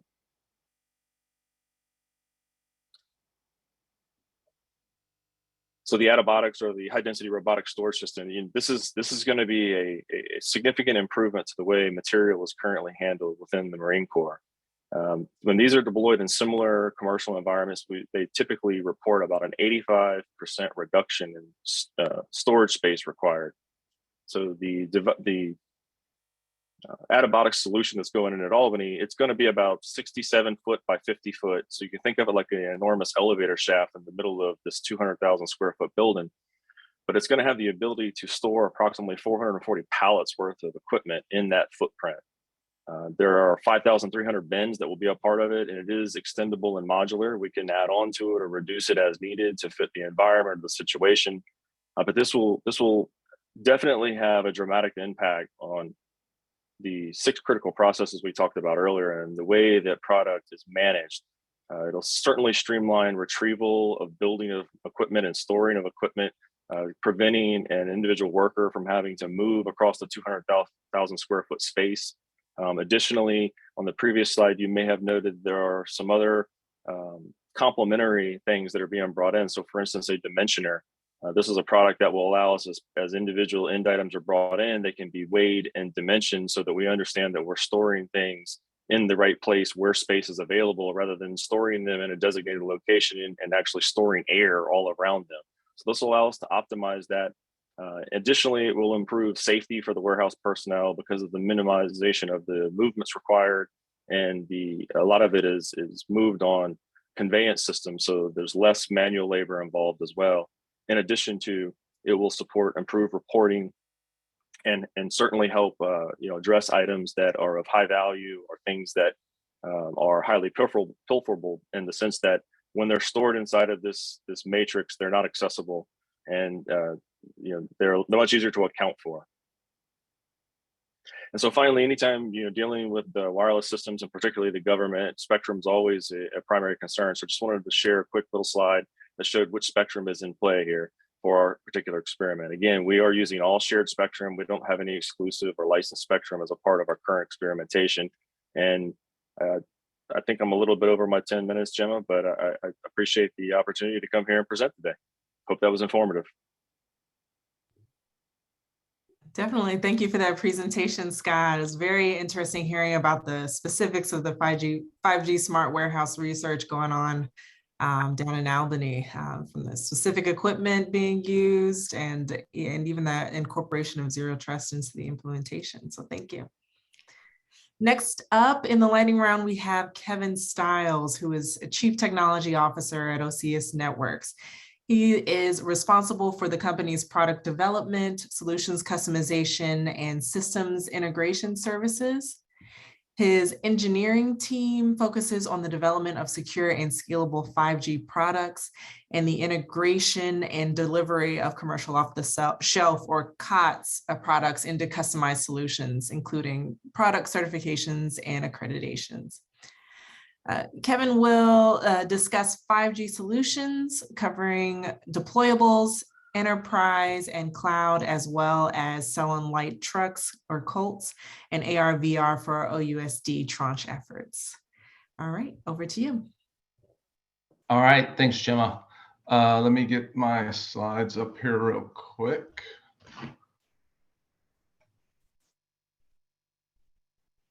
Let's see here.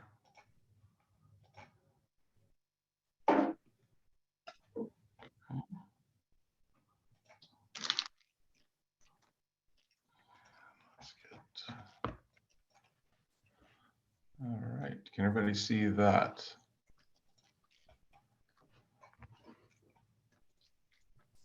Yes, now, yep, we see the slides. All right, excellent. Like Gemma said, my name is Kevin Stiles. I'm the Chief Technology Officer here at OCS Networks. And with that, what I want to talk about is what you heard from previous panel was, things around, how the carriers are looking at 5G and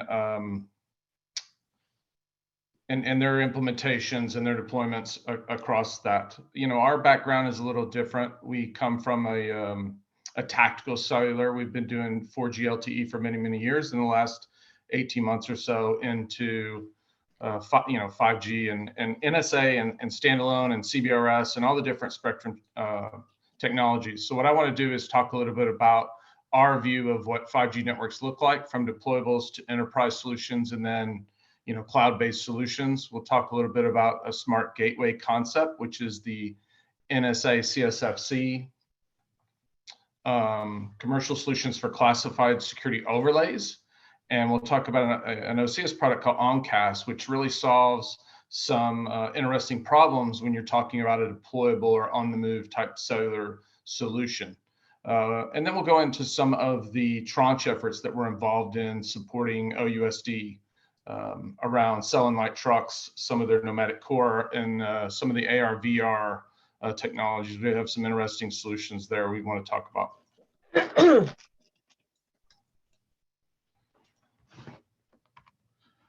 So who are we, just real quick? I went into a little bit about who we are, but we have offices in Reston, and then in our R&D organizations are in Texas. We are a solution provider, integrator, specializing in fixed, mobile, wired, wireless communication solutions. So we're not just a 5G company. You know, we look at end-to-end solutions for our customers, and I'll show you some examples of those later in the presentation. Okay, some corporate resume. You can see some of the various customers that we're working with. You know, we are a leading tactical 4G, 5G on the move and at the halt provider. We are kind of leading experts in, you know, converting commercial technology. You know, you've heard the previous presenters around standards and the various network architectures, and we take that a kind of a step further, where our assumption has always been everything needs to be on the move, everything needs to be able to come together and then work autonomously when they can't reach each other. So we've always taken that perspective, and 5G and the distributed cores, distributed RANs, O-RAN technologies, all the virtualization and orchestration technologies really lead us and drive us from a day-to-day on what we're trying to solve. You can see you know, some of the various communication and pieces that we're involved in. We are heavily involved in private networking, but I'll talk about a public-private hybrid solution that we're currently involved in. Just a little bit refresher, you know, you've heard a lot of buzzwords about what's the difference between 4G and 5G. I like to bring this up when I'm giving presentations to folks that, like, okay, what's the real difference between the two? You know, yes, definitely peak data rates and the bandwidth, but some other things that people have talked about around the RF and the spectral efficiency. You know, you get a lot more throughput with the same, you know, bandwidth, the same radio frequencies.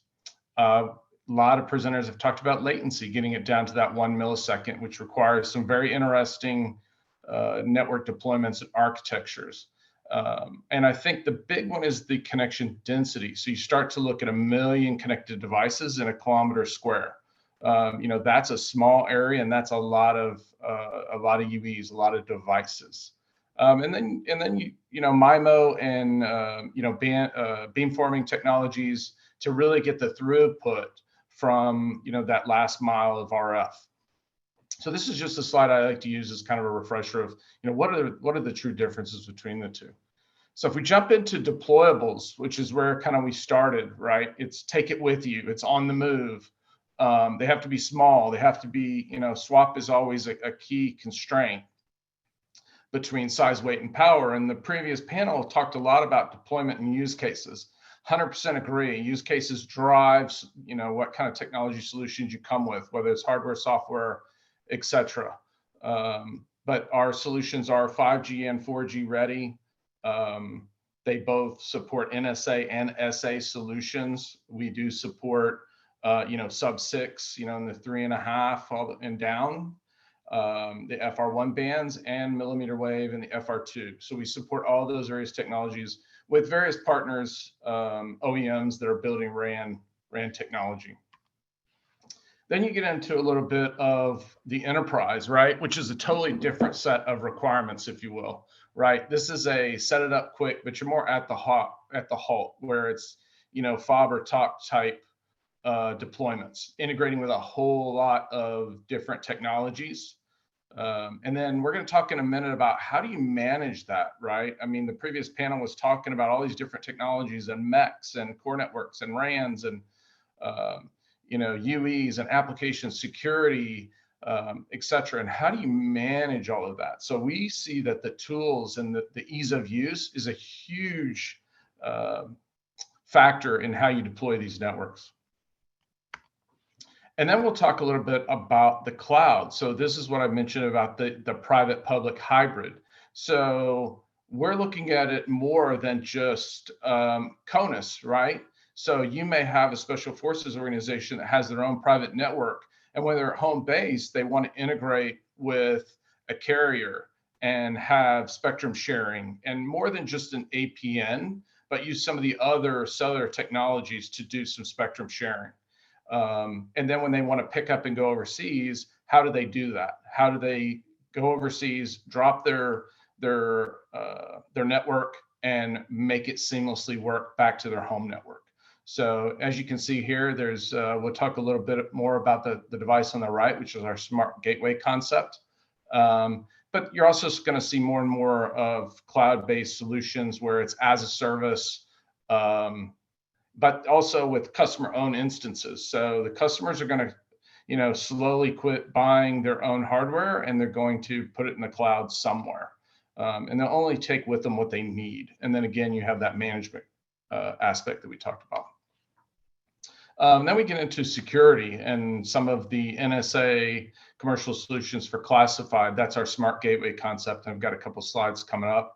And we'll talk about OnCast and then some of our tactical device management platforms. So we've been in the business of how do you manage these on-the-move networks and take it with you, and quick reaction capabilities. We've been working on that for 10 or 12 years now. And so we have a full suite of tools depending on different use cases of how they want to deploy.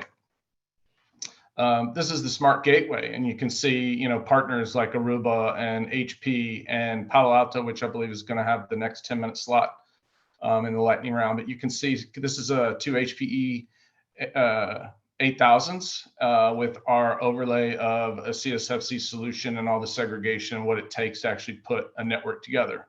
So this is one piece. And then you get into, you see in the middle, the red, gray, SBU, CUI, and black. That's the previous solution, but this is a deployment of a complete end-to-end solution, including, mayonnaise and Link 16 and saddle and classified networks, and how all that overlays on various networks. Gets very complex. And then we'll talk a little bit about OnCast. So OnCast is a VPN solution, but it doesn't require the traditional hub and spoke like what you see on the diagram on the left, where everybody connects into a VPN gateway. Think Cisco AnyConnect or Aruba Via. What we do is actually, it's a software solution that overlays on your devices, whether those are UEs or servers, it doesn't matter. We've got a bunch of clients for different aspects, but it's a peer-to-peer VPN, encrypted peer-to-peer. It's basically a software-only solution, and it overlays a routed network on top of your traditional layer 2, layer 3 IP networks.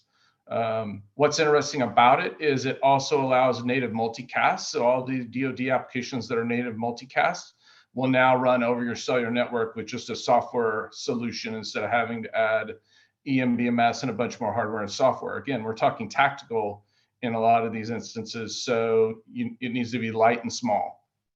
So it's a software-only solution that provides point-to-point encryption as well as native multicast. Now we get into a little bit more of the tranche efforts that we're working on. So these are some of the cell and light trucks we've built. Some of these trucks have up to 12 different radios on them. You can see on the left, there's various configurations depending on bands and frequencies and type of radios and antennas. We've built, I believe, 10 of these for OUSD, and they've deployed them at various bases to do some of their various 5G testing. They have a big diesel generator in the middle of that enclosure. They have 2 60-foot masts, pneumatic masts. They're built on top of a Ford F550 four-wheel drive dually chassis. Very good for kind of at the halt, quick reaction, quick setup. And then one of the other efforts we are working on is a nomadic core. So a smaller trailer solution with an S8 core network, and then a suite of tools and solutions and products overlaid on that trailer. So on there, you've also got point-to-point microwave. There's also a small satellite terminal, etc. And then we talk about a AR, VR, true. You can see the different, you see HoloLens on the right, and you see some of the different headsets on the in the diagrams. But we're building a device called a Tough Mobile Device 5G. And what it is a hotspot MiFi router that has special connections onto it. It also has a Wi-Fi and then uses 5G for the WAN. But it's, you know, connects to iMiles and HoloLens and etc. So this is what it looks like. Also has some interfaces for serial and USB for some of their traditional iMiles packs. And it also uses the standard RC148 style, you know, twist lock battery on the bottom. It does have some local compute on the device so that you can, you know, run some of your local applications there. We have two variants. One's body worn, and then the other is vehicular. And the vehicular also supports millimeter wave and has an external module for holding the antenna array, the millimeter wave antenna array. Okay, and then our OCS Intelligent Controller is how do you manage all of these solutions? So you can see up in the right, you've got an RF propagation model overlaid in the back. And then all of the different various dots tell you different things. Those are UEs. And you can quickly configure, do I want it reporting battery status, RF coverage? I can also know how often it's reporting. So if a device is, you know, for some reason not reporting any longer. So this is a whole suite of tools on how do I manage all these advanced, you know, communication networks.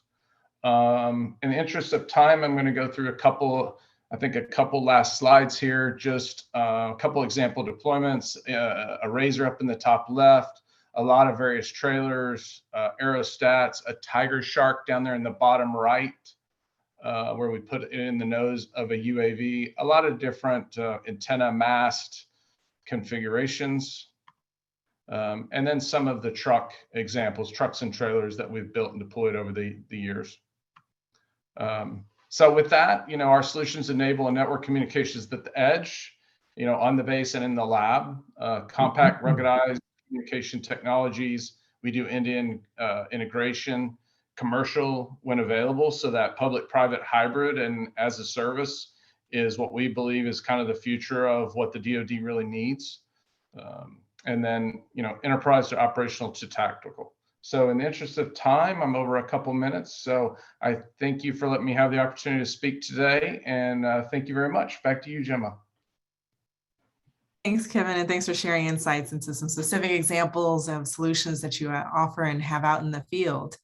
Yeah, keep us moving along here. We'll have our next speaker, who is Keith O'Brien. He serves as the Chief Technology Officer for the service provider line of business at Palo Alto Networks. Keith has over 25 years of leadership experience in the cybersecurity industry. His specialties include secure network design and architecture, application security, DevSecOps, and service provider security. Keith is also an adjunct professor of computer science at NYU's Tandon School of Engineering, where he teaches graduate students and PhD candidates network security. All right, over to you, Keith. Thank you very much for the intro. Let me get started here. So yeah, thank you for the intro, and good to see everyone here talking about 5G. I wanted to go through how we're looking at 5G security over here at Palo Alto Networks. I saw a lot of questions coming in on the panel about how we should be thinking about zero trust in the context of 5G. So that's gonna be mainly the focus of what I'm gonna go through in the 10 minutes here, but we are doing a lot of work and research in the general area of security around 5G networks. So if there's any questions outside of what I'm talking about here and some of the other things we're doing, feel free to reach out to me on LinkedIn or by email. So we have within Palo Alto Networks, we have a threat intelligence division called Unit 42, and they've been collecting a lot of intel around some of the security concerns we're seeing on mobile networks. I mean, obviously IoT is a big one. We've been talking about it here, but we're seeing crypto miners being implanted in many IoT devices.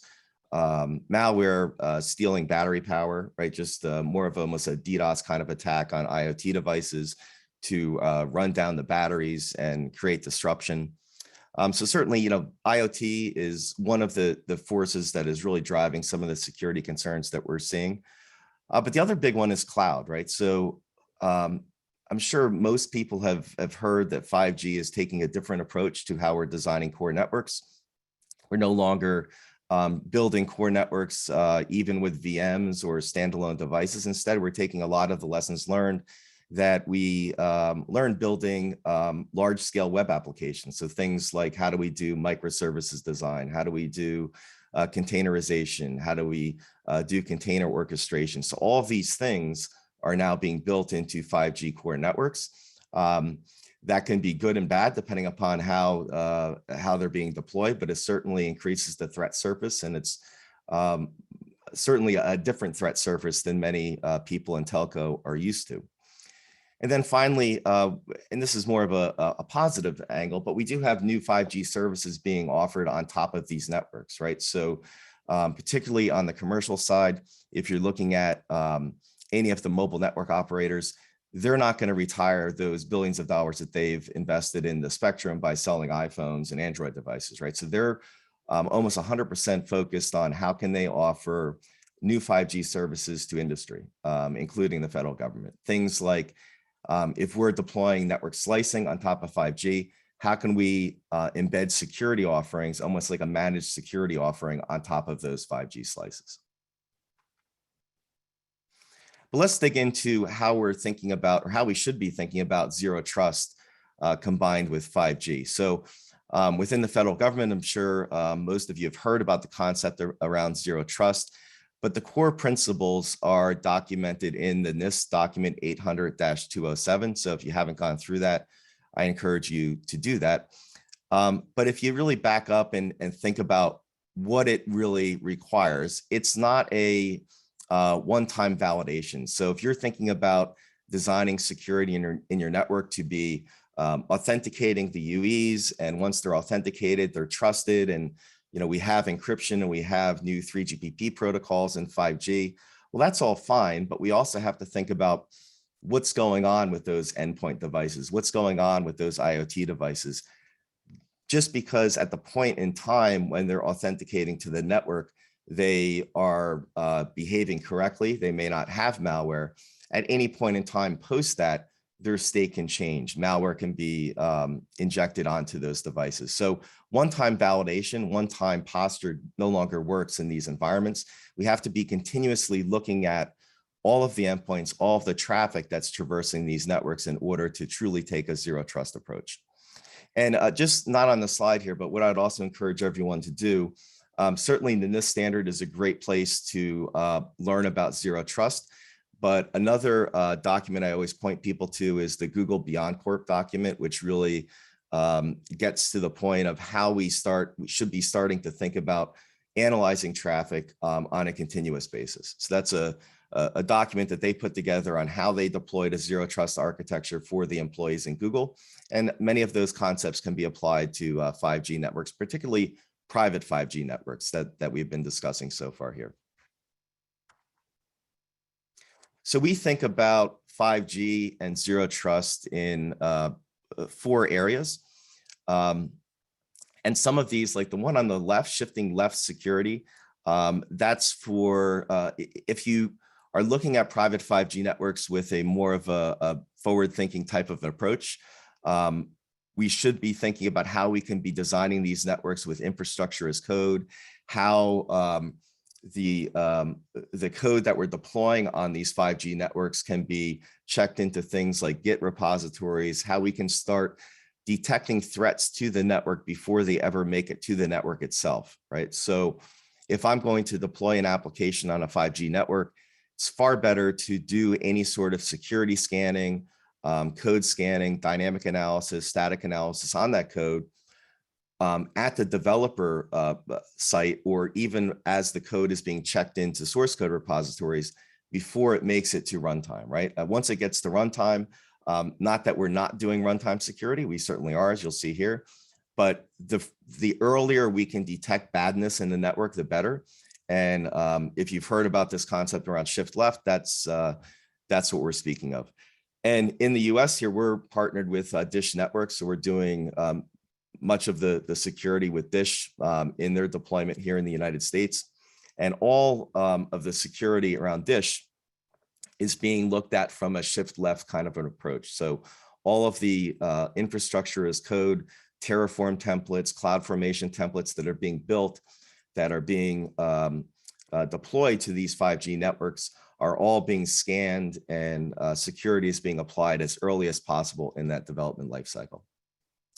The other area is REST API security. So looking at the 5G core, and now that the 5G core is using constructs such as REST APIs and using HTTP and TLS, we can start digging into some of those API calls and blocking any sort of badness we see on the core. So if there's a container breakout on a 5G core function, we can start limiting the communication of those compromised core functions and limiting them to only what they should be saying on a network and who they should be speaking to.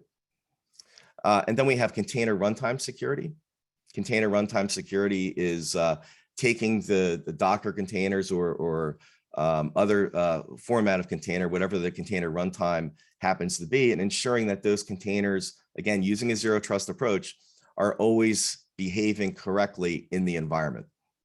So at one point in time when they're spun up, they may be in a state where malware isn't running in the container, but as time goes on, there could be a container breakout on the host operating system. So we want to have some controls in there to detect that type of behavior in a 5G core network.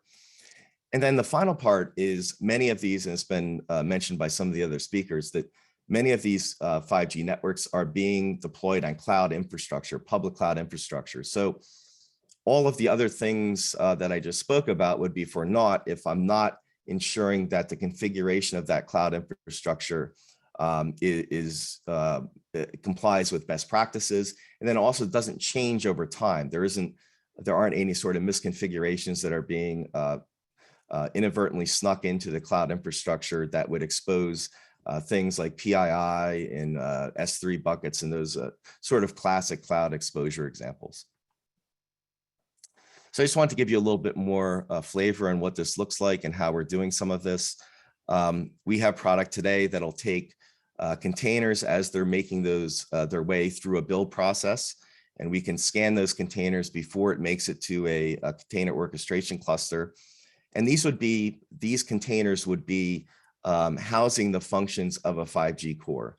So like things like an AMS, an FMF, a UPF, all of those functions that you'll find in a 5G core, best practices as they are being built, scanning those before they make it to runtime is certainly better than detecting some of those things while they're running in the environment.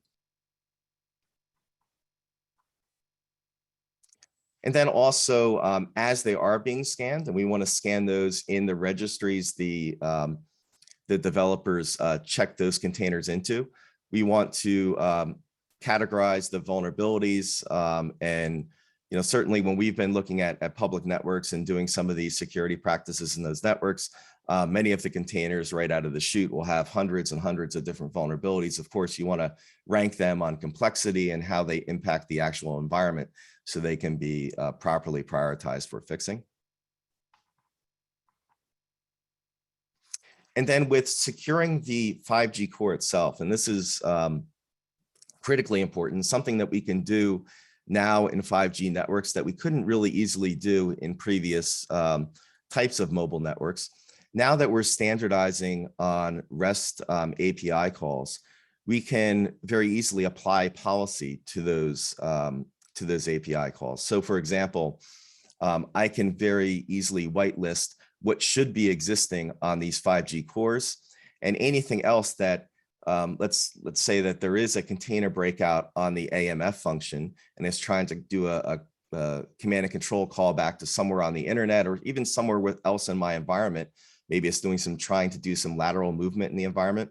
I can automatically deny that. And so by virtue of the fact that the 3GPP defines these REST API calls, I can load those REST API calls into my security system and ensure that only those API calls traverse my, my 5G core.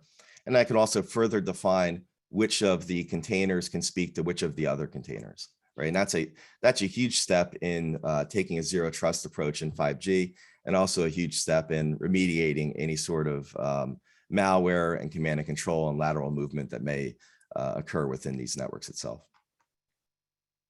And then the final part is, this is a little different. We've been talking about so far and how, in some of the panel discussions I was listening, that, you know, how is 5G more secure than previous versions of mobile? Well, certainly, yes, we have better protocols, we have encryption, all those sorts of things. But if the end device is compromised, you have to look at more than just the infrastructure, right? So I can have a compromised IoT device or an OT device sitting on that network. And it doesn't matter if the mobile protocols are secure or I have solid encryption on those networks.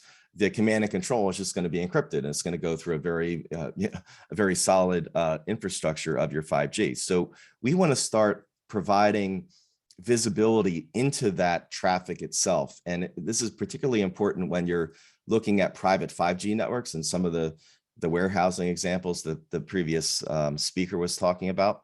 You want to be able to, if one of those IoT devices or OT devices gets compromised, we have to provide the same level of visibility to our security operations center to see that traffic and see where that traffic is going. And what we've done is we've built into some of our security functions the ability to dig into GTP traffic and to sit on some of the three GPP interfaces, the N3 and the N4, and being able to detect malicious traffic going across the 5G backbone, but then also being able to trace it back to which end user device is generating that traffic, and which identity is generating that traffic, because we can't rely on IP addresses anymore within mobile networks. Another thing that we've developed is network slice security. So with 5G, you have this ability to build network slices across the network. We can build specific policies in those slices. So for example, if you have a slice going out to a hospital environment or a particular mobile type application for warfare, and we want to apply a very specific security policy for one of those slices, we can do that by detecting the network slice IDs in the traffic itself. So that's another innovation, and really just looking at how we can, again, take some of the zero trust concepts and start applying those to 5G networks. Hey, Keith, you got about 30 seconds left here. Okay, yep, these are my last two slides. So just to give you a view on like what that subscriber ID would look like. So this is how we can display and show the subscriber ID and building policies around that subscriber ID by digging into the GTP traffic. Same thing with the IMEI and the PI type of traffic. So we can get into building very specific policies related to user and device. Again, getting back to taking a zero trust approach. And the final thing is all of this, none of it's proprietary. We've done security recommendations in GSMA, particularly FS37, that documents all of the approaches we're taking. And this, again, is all designed so that we can start thinking about applying zero trust concepts within 5G networks. So that's all I had. We finished right up, and thank you for the time. If there are any questions, like I said, if people can hit me up on LinkedIn or you can reach out by email. Perfectly fine with that. Sounds good. Thank you so much, Keith. And thank you again to all the speakers during our lightning round session, Scott, Kevin, and Keith, for sharing, the current research, tactical applications, and 5G security aspects. Next up, I'd like to introduce Ann Duncan. Ms. Duncan is the Chief Information Officer for the Department of Energy. She was most recently the Chief Strategy and Innovation Officer focused on state and local government at Dell Technologies. Prior to that, she was the Chief Information Officer for the County of Santa Clara. Duncan served in the Obama administration as CIO of the United States Environmental Protection Agency, or EPA. Ms. Duncan is a published author, most recently of the book Industrial Digital Transformation, and a speaker on the topics of government technology modernization, digital transformation, and organizational development.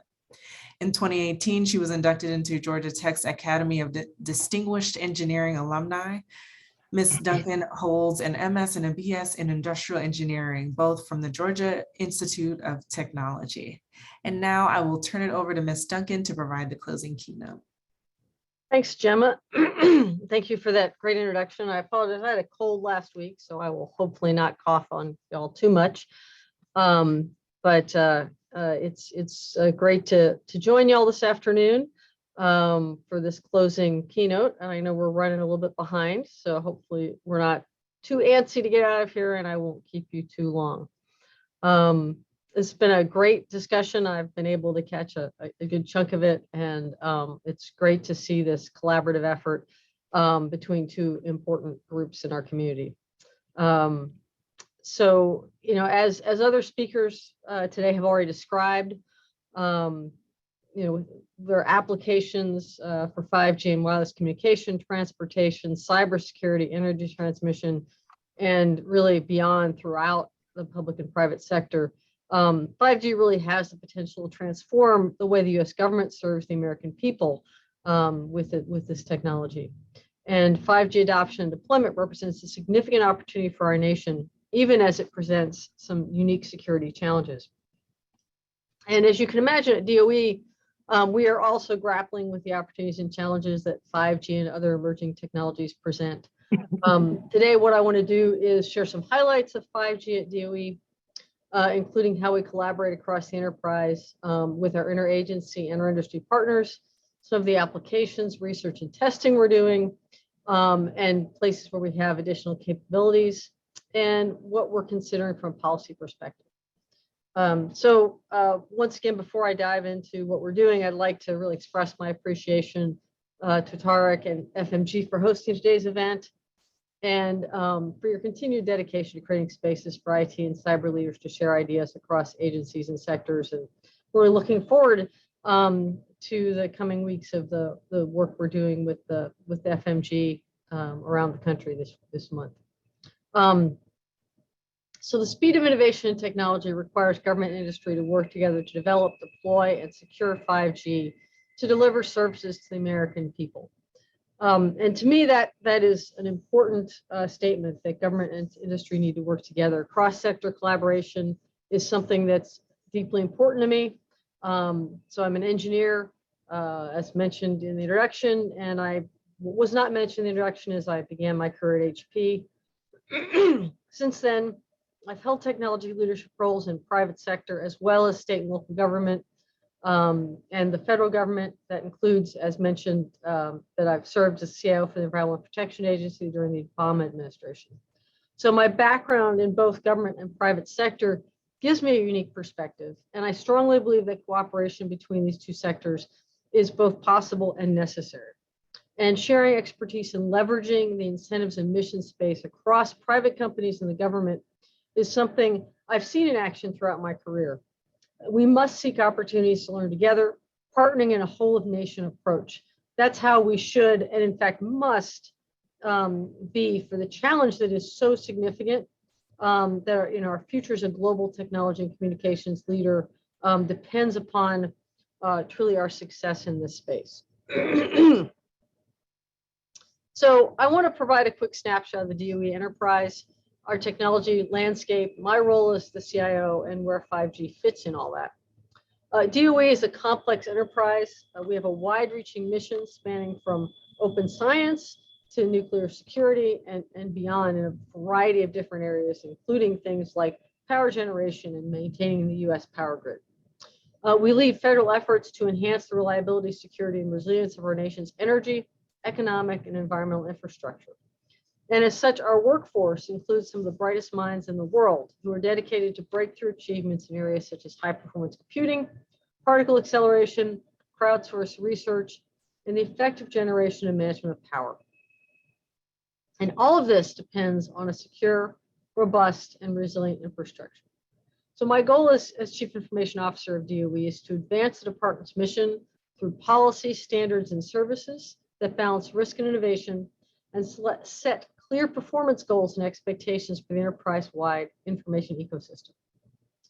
So the work in my office is focused on three major priorities: delivering first-class services to DOE, cybersecurity, protecting our enterprise, and innovation. And 5G is an example of where these three distinct mission spaces converge. So to advance these priorities, I have assumed a number of responsibilities. So I lead technology modernization and digital transformation, cybersecurity, cyber workforce development, privacy, and the efforts to secure DOE critical infrastructure assets. I'm also the senior official for 5G and spectrum management, and that includes representing the DOE at national level 5G initiatives. It's my job to ensure that technology and cybersecurity department can move at mission speed, focusing on what is new, now, and next in technology to enable collaboration and discovery at scale across the department. Since joining DOE last year, I've worked to bolster IT and cyber governance, ensuring that DOE has the tools and framework necessary to enable innovation at mission speed, bringing mission ownership to the user level where possible. As part of these efforts and in alignment with DOE's participation in interagency working groups and national security efforts, we've launched an effort to establish an enterprise-wide 5G strategy. And we're doing this because we see the significant potential 5G to impact our mission space and the way we accomplish and deliver results for the American people.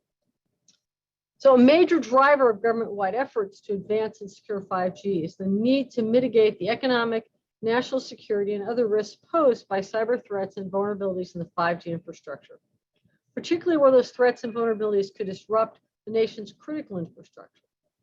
And while 5G does represent a potential threat vector, DOE and others in the US government are both adopting mitigations such as supply chain risk management and innovating through research and development of secure radio access networks and associated standards to ensure safe adoption of 5G to support our missions. You know, basically, no new technology comes without risks, and we want to make sure that we limit those risks as much as possible. 5G has the potential to play a key role in every DOE mission area because advancing national 5G capabilities will make an important contribution to combating climate change, creating clean energy jobs, and promoting energy justice. At DOE, there are a number of key 5G efforts underway that are aimed at driving a whole department approach through the efforts of national labs, program offices, and sites across the department. With our 5G efforts, we're building on the existing programs and capabilities and empowering our experts who are already working at the leading edge of wireless communications research and applications. Last year, DOE published a 5G catalog showcasing the current and potential capabilities of our national labs that are engaged in 5G activities. This catalog provides an overview of 5G-related research and development projects currently underway across the DOE enterprise. It outlines key existing 5G testing capabilities, identifies future areas where 5G will play an important role in our programs, and informs interested parties about possible partnership opportunities. It's been a privilege for me to lead these efforts at DOE and to learn about the amazing array of expertise and activities across our enterprise. There's a tremendous breadth and depth of 5G efforts at DOE. For virtually any aspect or application of 5G, DOE is either currently researching it or has the capability to explore it with the right opportunity. So I want to take a few minutes to highlight some of our work of our national labs in this space. 5G is being used at Lawrence Berkeley National Lab to enable vehicle-to-infrastructure and infrastructure-to-infrastructure communications for autonomous vehicles. Pacific Northwest National Lab is actively working to develop a warning system utilizing telecommunication networks and artificial intelligence machine learning analytics for real-time notifications to ferry operators. The National Nuclear Security Administration, in partnership with Lawrence Berkeley National Lab, is working to integrate radiation detection into IoT sensors that support urban traffic and safety systems. The National Renewable Energy Lab, their researchers have proposed a new service-based network architecture to prevent existing attack methods such as denial of service. At our Idaho National Laboratory, we've developed a unique communication control channel called wireless spectrum communication that has built-in adaptability to address future requirements for spectrum sharing and fills an existing technology void by potentially expanding the use of available radio spectrum. And for any of you who are familiar with spectrum, you know that there's a constant battle to use spectrum and a constant fight for new spectrum. So that's an important area of development. Both Idaho and Pacific Northwest National Labs have operational 5G test beds and are researching open radio access network applications. Some of the unique facilities available at our labs include, we have internal and anechoic test facilities to enable full spectrum testing at any frequency. We have modeling and simulation facilities, including an artificial intelligence network simulator, an energy systems emulator, and large-scale network simulators. We have large-scale facilities that enable full-scale test and training in 5G, including a large Class 1 outdoor wireless testing complex and our Verizon-powered 5G Experience Center. These are just a few specific examples, but scientists across DOE are applying 5G to improve the performance, availability, security, and reliability of grid devices and services every day. These applications will become increasingly vital as we transition to the grid of the future, relying on more distributed and renewable energy sources to generate and transmit power across the nation, creating a more complex grid operating environment. Researchers are also applying 5D to our nuclear national security mission space to support advanced remote monitoring capabilities. We're actively engaged in research targeting a wide range of 5G applications and security questions across a variety of sectors impacting the lives of every American. From predicting and combating wildfires to improving urban transportation and shipping infrastructure to enhancing communications for first responders and environmental monitoring. And beyond these use cases, DOE Labs would be excited to partner with you in exploring the possibilities of 5G. So let me take a moment to point out that DOE's labs do not simply serve DOE, they serve others across the government and are available to do research for others. And we are open to any conversations about research for our labs. So since publishing the catalog, participating labs have briefed various interagency audiences, including the FMG on the catalog itself. Idaho, Sandia, and the Pacific Northwest National Labs have all provided deep dives to the FMG on their respective capabilities.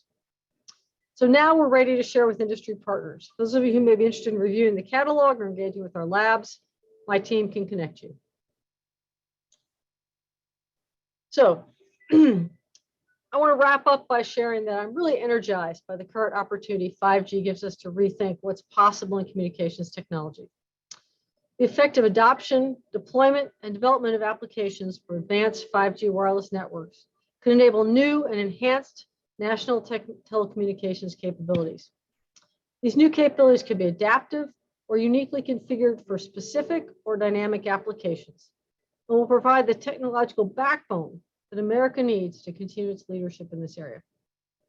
By leveraging next generation advanced wireless technology, we can build the infrastructure needed to enable a tightly interconnected world.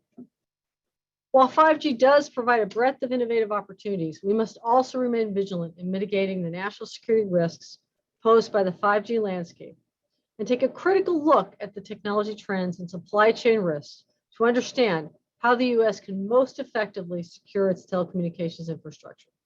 Such efforts will enable successful employment of 5G capabilities in both the U.S. government mission space and in other environments while maintaining reliable and effective security protocols.